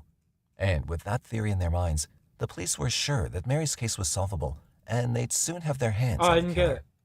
Dude, The I didn't evidence do the against winter Mary's toilet run. ex-boyfriend Fuck. and the roommate's boyfriend was strong my enough to make the God. detectives believe that at least one or both of them had murdered Mary. Crazy. They were put under a microscope Coming and were up to being 7 tailed by the a.m.? police at Oh, all okay. times. We got hours. The detectives were hopeful that Yeah, sooner or later I'll be the down boys for would make sure. a mistake and lead them to a clue. The detectives dedicated long hours to each passing day, Okay, so but you're found nothing 5 that hours could of crack him? Mary's case. Oh, we got time. Even after being watched very closely, neither Mary's ex-boyfriend nor her roommate's boyfriend made any suspicious move. The detectives wondered whether these boys were outsmarting them or if they were actually innocent. But based on the facts that both of them had easy access to Mary's apartment and how convenient it would have been for them to murder Mary and escape without being suspected of anything, the police refrained from clearing them of suspicion. After days of not finding anything that could link either of them to Mary's murder, the detectives decided to take a crucial step. To know for sure if the roommate's boyfriend was involved in Mary's murder or not, he was made to take a polygraph Sounds like a test. plan, Stan. However, its results were kept undisclosed and were never released to the general public. Eventually, when the police could find no evidence against them, the investigation into Mary's ex-boyfriend and the roommate's boyfriend stopped, and both were let off the hook. But Mary's family was still convinced that the person who killed her was someone she knew. In the next few days, Mary was buried at St. Francis Xavier Cemetery, Centerville, Barnstable County, Massachusetts, USA. A crowd of Mary's loved ones gathered as they mourned her sudden departure. The investigation into Mary's case was barely progressing, and a string of killings that had been going on around Boston terrorized the whole country and took up most of the police department's attention. From the early 1960s, multiple women across Massachusetts had become the target of a serial killer who was still on the loose. He'd first assault his victims and then strangle them till their last breath. Some called him the Mad Strangler, while most referred to him as the Boston Strangler, because all the victims were killed either in or around Boston. But after Mary's murder, those assaults and killings halted. The people thought that it was finally all over. But by then, the Boston Strangler had already killed 13 women between June 14, 1962 and January 4, 1964. The ages of the women killed ranged from 19 to 85. Most of them were single and had been assaulted, but all of them had been killed in their apartments and were strangled with some form of ligature that the killer found at the scene. The victims resided in the Back Bay, Beacon Hill, Brighton, Dorchester, Fenway, the South End, Cambridge, Lawrence, Lynn, and Salem, which were all in and around Boston. The police departments of the targeted areas were on alert at all times. Many residents purchased tear gas and new locks and deadbolts for their doors. Some women even moved out of the area. Police said the serial killer, notoriously known as the Boston Strangler, was a man who would dupe his way into the homes of trusting, unsuspecting women, only to kill them once they let him inside. Initially, the police and the public were convinced that all the murders were the actions of one person. However, that theory was later put into doubt. With no sign of forced entry into their homes, the women were assumed to have let their killer in, either because they knew him or because they believed him to be an apartment maintenance man, a delivery man, or some other serviceman. Even though the murders had stopped, the police didn't stop their search for the Boston Strangler. After his first assault and murder of a woman named Anna Slezers, a 55-year-old woman from Gainsborough Street, Boston, the attacks continued despite extensive media publicity. The case baffled the 5 separate district attorneys' offices investigating the murders because of the spread-out locations of the victims. But about 8 months after Mary's murder, on October 27, 1964, the police got a lead in the Boston Strangler killings. A woman reported that a stranger entered her home posing as a detective and then forcefully tied her to her bed. After that, he assaulted her and suddenly left. Before leaving, he apologized to the woman for what he did to her. The woman sat down with the detectives and gave a description of the man who had attacked her. This helped the police come up with a rough sketch of the man. The sketch was published in multiple newspapers and hung up in public areas. Soon, many women found the face in the sketch familiar and identified him as the man who had assaulted them. An extensive search for the man guided the detectives to a 33-year-old man named Albert Henry DeSalvo. As many women had confirmed that this man was their assailant, he was arrested. Albert Henry DeSalvo was born on September 3, 1931, in Chelsea, Suffolk County, Massachusetts. His father, Frank DeSalvo, a plumber, and mother, Charlotte Irene Roberts-Canosian, then DeSalvo, parented a total of 6 children. Albert's siblings were named Joseph Frank, Dorothy May, Richard Edward, Frank Jr., and Charlotte Irene DeSalvo. Albert grew up in an unpleasant environment at home, as his father used to abuse Charlotte, Albert's mother, habitually. He was jailed twice for mistreating his family before Charlotte finally divorced him in 1944. Frank then married a woman named Mary Morrill, and Charlotte married a man named Vasken Paul Canosian. What the fuck? As a young teenager, Albert turned out to be a notorious one and was arrested for breaking and entering homes to steal multiple times. At the age of just 17, he joined the army. Albert was stationed in Germany, where he met a German girl named Irmgard Beck and married her in 1953 in Frankfurt, Germany. He went on to have 2 children with Irmgard, a daughter named Judy and a son named Michael. Judy was born handicapped, while Michael was a healthy child. Reassigned to Fort Dix, New Jersey, Albert was charged with abuse of a 9-year-old girl in January 1955, but the charges were dropped when the girl's mother failed to press charges. Albert was given an honorable discharge from the Army the next year. He was arrested in March 1960 for burglary, but was sentenced to 2 years for attempted breaking and entering. It was after his release in 1962 when he began his assaults on women. After his arrest in 1964, police sent Albert to Bridgewater State Hospital for his psychiatric observation. While he was there, he confessed to several murders to a fellow inmate named George Nassar, who was also a convicted murderer. Nassar reported the confession to his attorney, F. Lee Bailey. Bailey then went to police with the information, and he said Albert demonstrated that he knew details that only the killer would know. Albert was not initially suspected of being involved with the strangling murders. However, Albert stuck to his confession, saying that he was the Boston Strangler, and provided precise details about 11 of the 13 murdered women that were linked to the Boston Strangler. The police were impressed at the accuracy of DeSalvo's descriptions of the crime scenes. There were definitely some inconsistencies, but Albert was able to cite details that had been withheld from the public. Unsolved Police this. Oh believed yeah. that they'd finally caught the Boston Strangler. Oh yeah, bro. They said that an announcement about the same sure. would probably help put to rest speculation over the Boston Strangler's identity. Fucking It was a classic, very challenging homie. case, said Bailey. He thought that if he could get through the hustle of the legal procedures and get Albert examined by a team of the best specialists in the country, he might learn something about serial killers so people could spot them before anybody gets killed.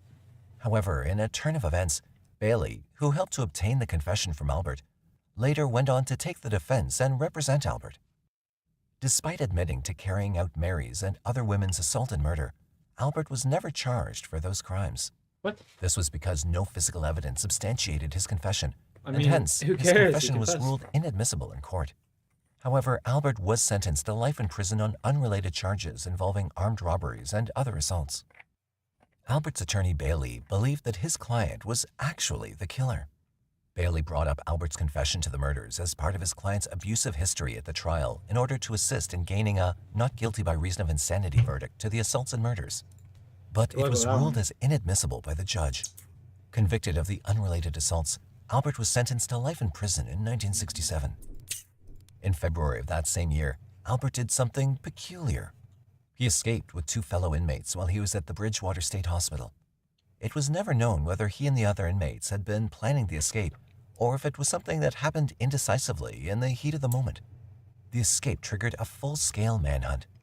A note written by Albert was found on his bunk addressed to the superintendent. In the note, Albert stated that he'd escaped to focus attention on the conditions of the hospital and his own situation. Surprisingly, right after his escape, Albert disguised himself as a U.S. Navy petty officer, 3rd class, but he gave himself up the following day. After his surrender, he was transferred to the maximum security Walpole State Prison. 6 years after his transfer, Wait, he's on even November got the fucking 26, officers 1973, laughing and shit. Albert was found mysteriously stabbed to death in the infirmary of the same prison. It was believed he was killed sometime on November 25, 1973. He was 42. The details of his killer's identity were never made public. He was buried at Puritan Lawn Cemetery in Peabody, Essex County, Massachusetts, USA. While some did believe that Albert was the Boston Strangler, the others were sure that the real culprit was still roaming the streets. The detectives, too, were still confused about who really committed the Boston slayings, even though most of them were sure that Albert was, in fact, the Boston Strangler. However, the identity of the Boston Strangler was never confirmed, and the case was put to rest. Nearly 3 decades after Albert's murder, the untouched question, which had almost faded away, resurfaced. In 2000, at the request of Albert and Mary's families, Massachusetts Attorney General Thomas Riley began reinvestigating Mary's murder. He said that the new findings didn't resolve the question of whether Albert killed Mary or not. Riley asked Albert's family to provide a DNA sample from a family member so investigators can conduct further tests. The family refused to do so until Riley's office turned over crime scene evidence to them, which Riley refused to do. The identity of the notorious Boston Strangler was cast into doubt again on Thursday, December 3, 2001. This happened when a team of forensic scientists exhumed the body of Mary sometime in 2000 and Albert's body on Friday, October 26, 2001. They revealed the tests conducted on Mary's clothing and remains discovered DNA from 2 individuals other than Mary. Neither of them was a match for Albert. Hence, the new DNA evidence failed to link Albert, the man who confessed to the string of 1960s rape murders, to Mary's killing. It's indicative, strongly indicative, of the fact that Albert DeSalvo was not the murderer of Mary Sullivan, said James Starrs, a George Washington University professor of law and forensic science who headed the forensic team.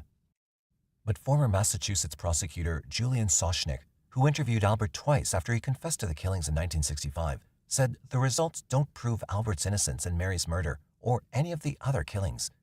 It doesn't prove anything except that they found another person's DNA on a part of Miss Sullivan's body, said Soshnick. He also added that the Strangler didn't assault all of his victims.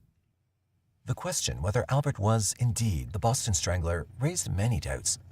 Some of those doubts were, there was never any physical evidence putting Albert at the crime scenes. He didn't match witness descriptions of possible suspects. And he was never on investigators' original list of more than 300 suspects. But Soshnick said he specifically asked Albert about Mary's case and 7 or 8 of the other murders, and Albert knew details that only the killer would know. He knew facts that were never revealed to the public or the media.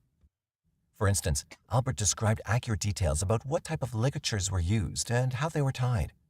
I believe that Albert was the Boston Strangler, Soshnick concluded.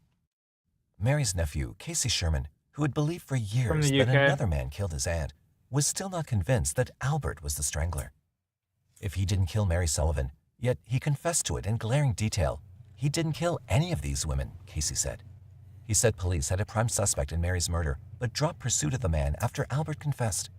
Casey believed the real killer was still alive, and he urged police again to focus on him. Albert and Mary's families believed that Albert only confessed to the killings because he hoped to make money from book and movie deals that would come his way after the publicity. After almost 5 decades of not knowing whether Albert did kill Mary or not, the NIJ, National Institute of Justice, stepped in and took charge. NIJ is the Research, Development, and Evaluation Agency of the U.S. Department of Justice. The NIJ was dedicated to improving knowledge and understanding of crime and justice issues through science. They provided objective and independent knowledge and tools to inform the decision-making of the criminal and juvenile justice communities to reduce crime and advance justice, particularly at the state and local levels. The NIJ offered to help Boston's police force in investigating Mary's murder.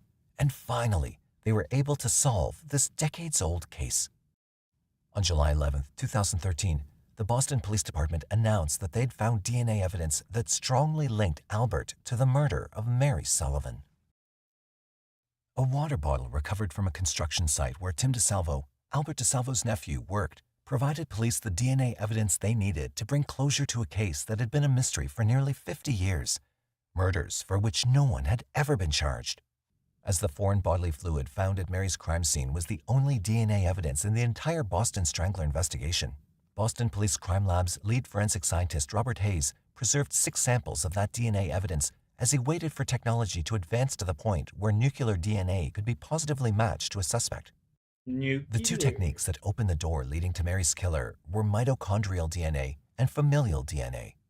Mitochondrial DNA tested DNA from the mitochondria of a human cell.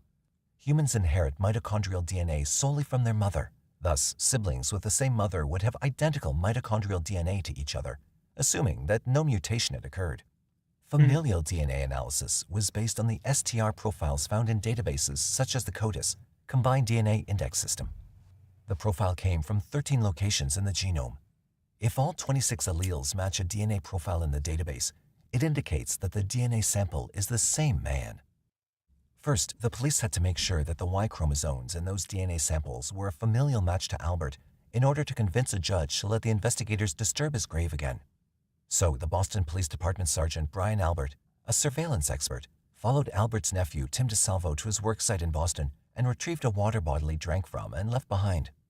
Although the DNA recovered from the bottle was a familial match with the genetic material preserved from Mary's murder, it wasn't enough to close the case with certainty.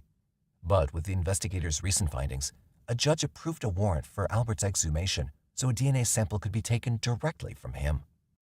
On Friday, July 12, 2013, DeSalvo's grave was excavated and his remains were transported to the office of the chief medical examiner. A DNA sample was extracted with the hopes of getting an exact match.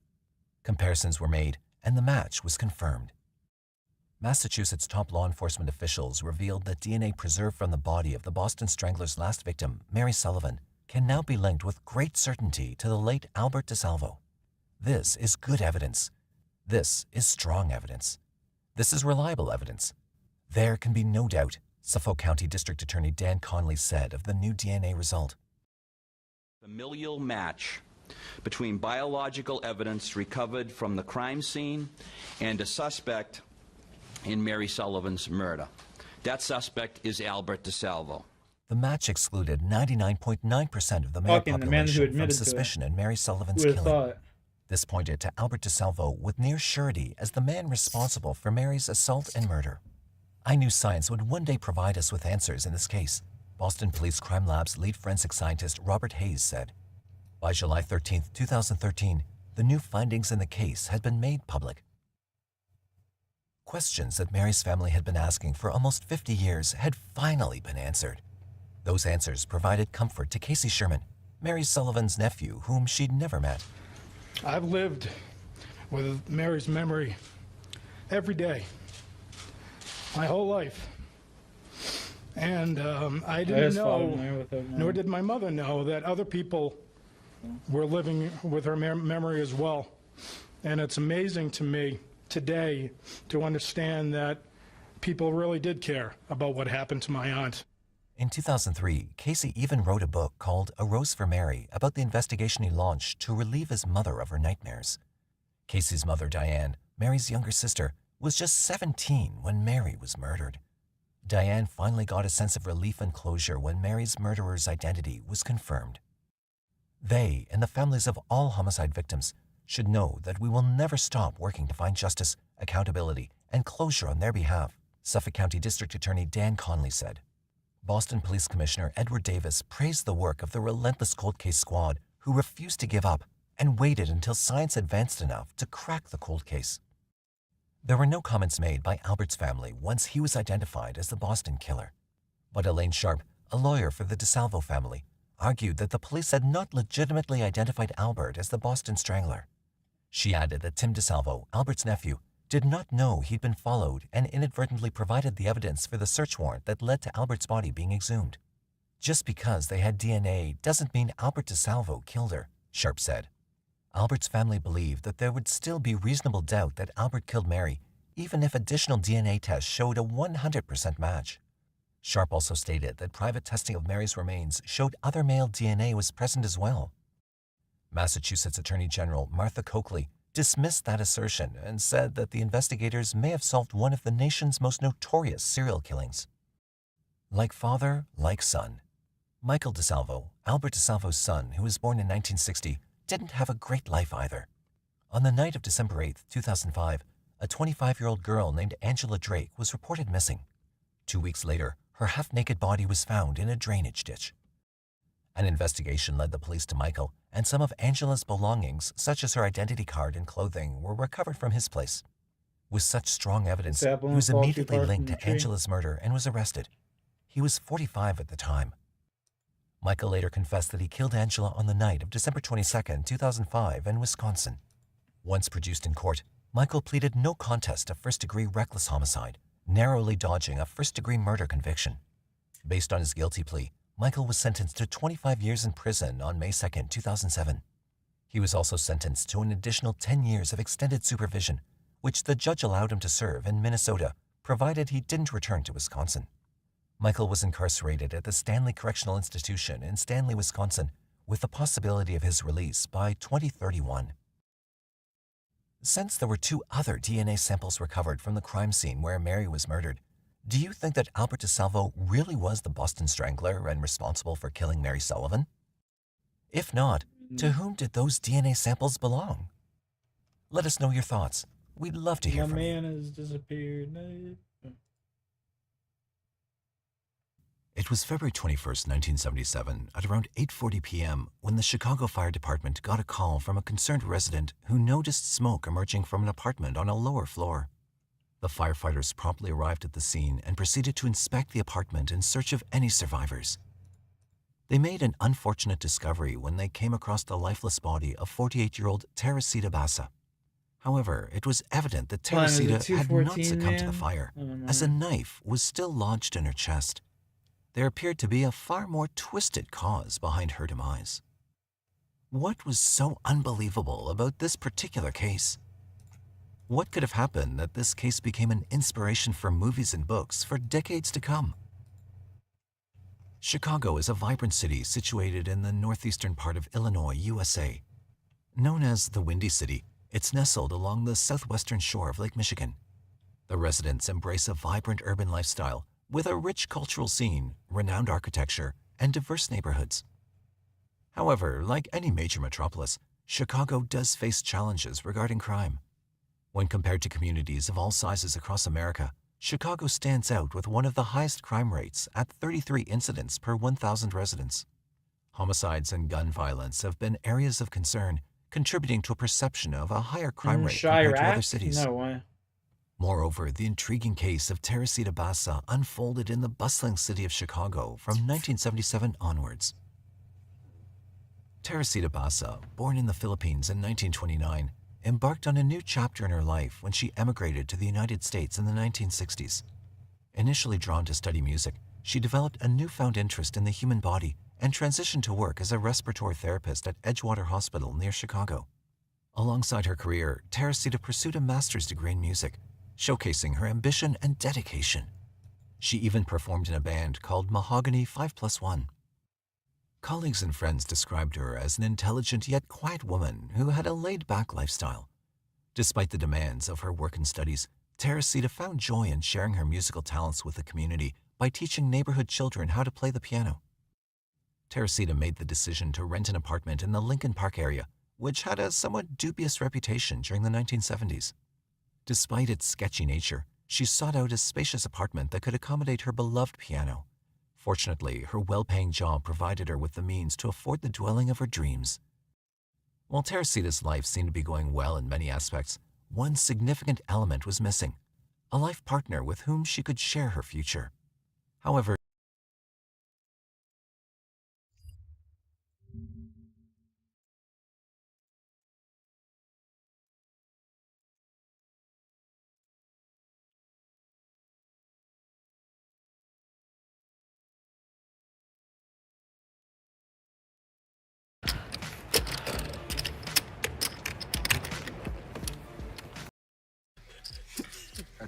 Might be my mum. Why do you know my mum's number? Yes, I do.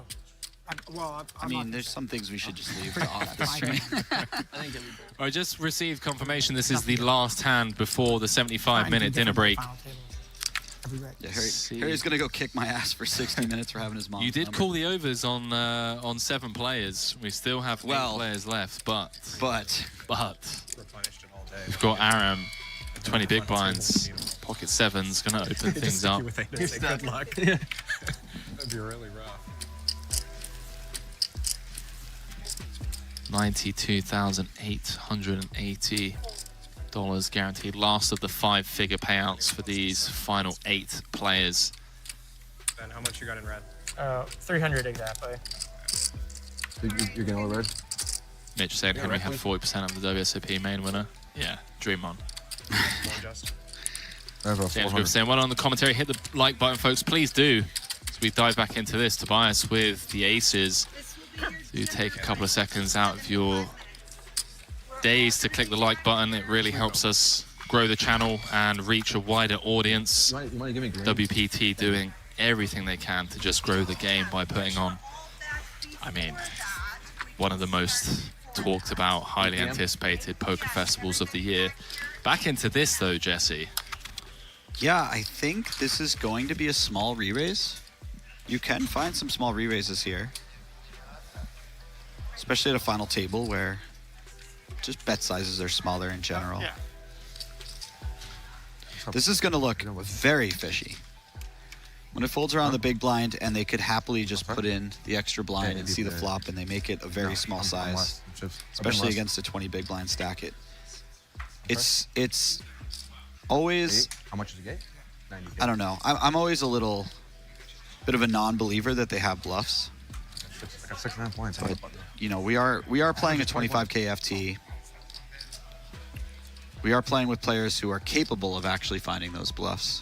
Yeah, there's also the dinner break leveling aspect that plays into For this sure. as well. Yeah. It's like, come on, mate. If you fold, you get to go on dinner break for 75 minutes. He does find a very disciplined fold. Does lay it down as we head in to our dinner break for this 25K high roller.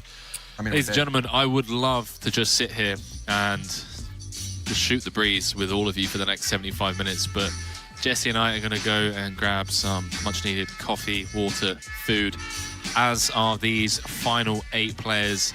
They're slightly richer than us, as they are guaranteed 92,000. Kevin Rabichow, the overwhelming chip leader. But look at that man in second place, was the short stack on the bubble, finds himself 2 of 8. Coming back from dinner break, will be playing for 894,000. Very warm welcome back to the Win Ballroom here in Las Vegas, Nevada. It's the WPT World Championship 25K high roller. 108 entries in this one, and we are down to the final 8 players with Kevin Rabichow, the overwhelming chip leader in this with 65 big blinds.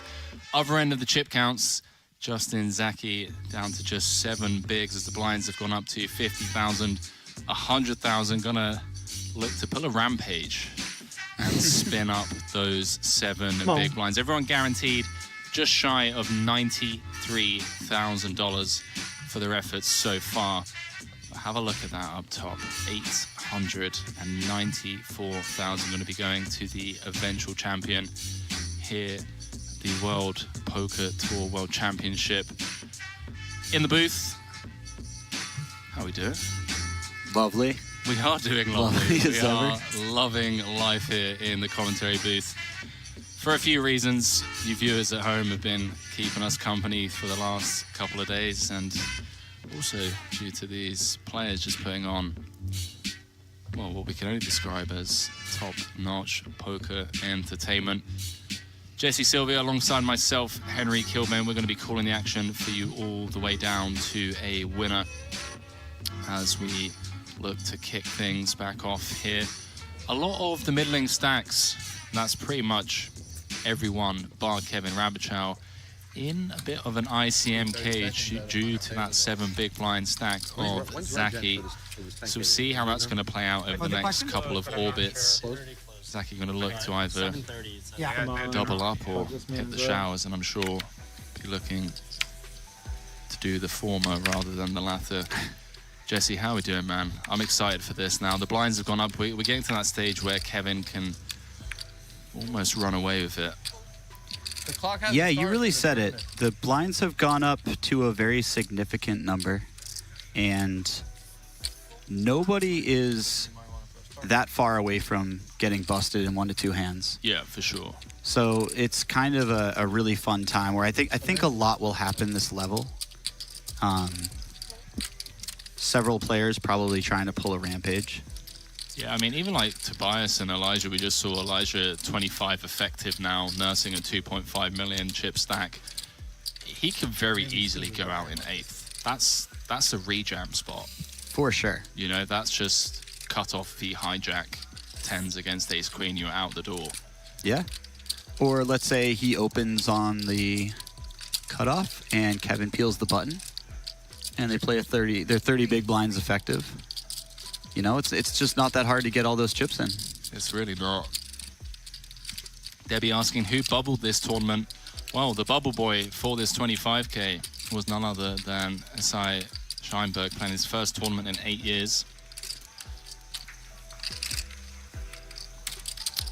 That was a Tone Broke saying, Ben, you want to sit and go during the dinner break and then went to In-N-Out.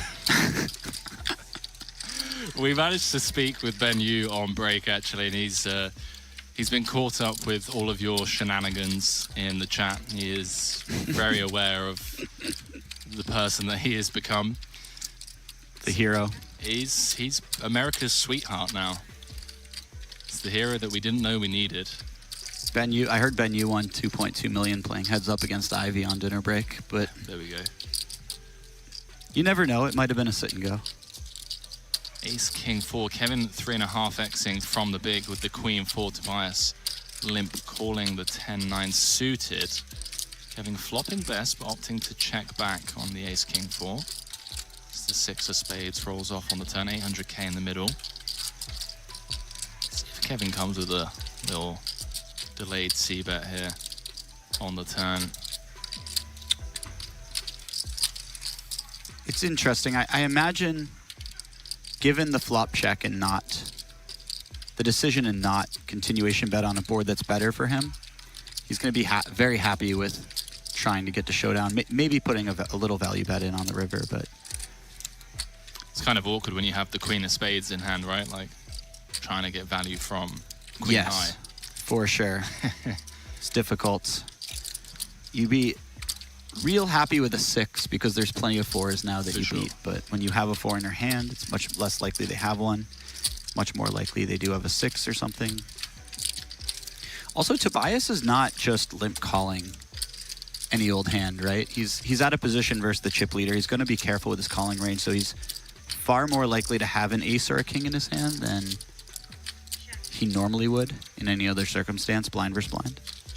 Yeah, it does check all the way down to the river, and Kevin kicking things back off here as he left them before dinner break, up to 6.9 million now. And it's getting close to that time, ladies and gentlemen. The Kevin Rabichow Show. Run It Once elite coach, widely regarded as one of the best no-limit hold'em heads-up players in the world for quite some time. And he's had quite the success in recent years in MTTs. Appreciate the kind words, SD, saying the level of analysis on the call is so high. Other tournaments should take note. Thank you. We're trying our best, trying to mix it up, you know, keep you guys entertained. The classic rogue chat and questionable banter, as well as some in-depth analysis without giving too much away, because Jesse, I'm sure you've experienced this. I've literally had people come up to me before and be like, Henry, why are you going into too much detail in the commentary booth? It's a fine line, isn't it? Yeah.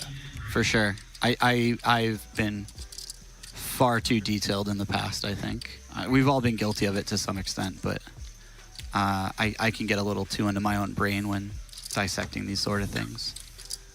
I will say, on dinner break, Henry and I were discussing just how wonderful this chat's been, and how kind they've been to us with the compliments, and just generally how fun it's been. All right, chat. We're not playing it up at all, you guys. I'm going to bed. Sweet dreams. Zeno, hit me up in a little while, bro. You going to bed for now? Love y'all. Appreciate every single one of you. God bless. Catch you on the flip.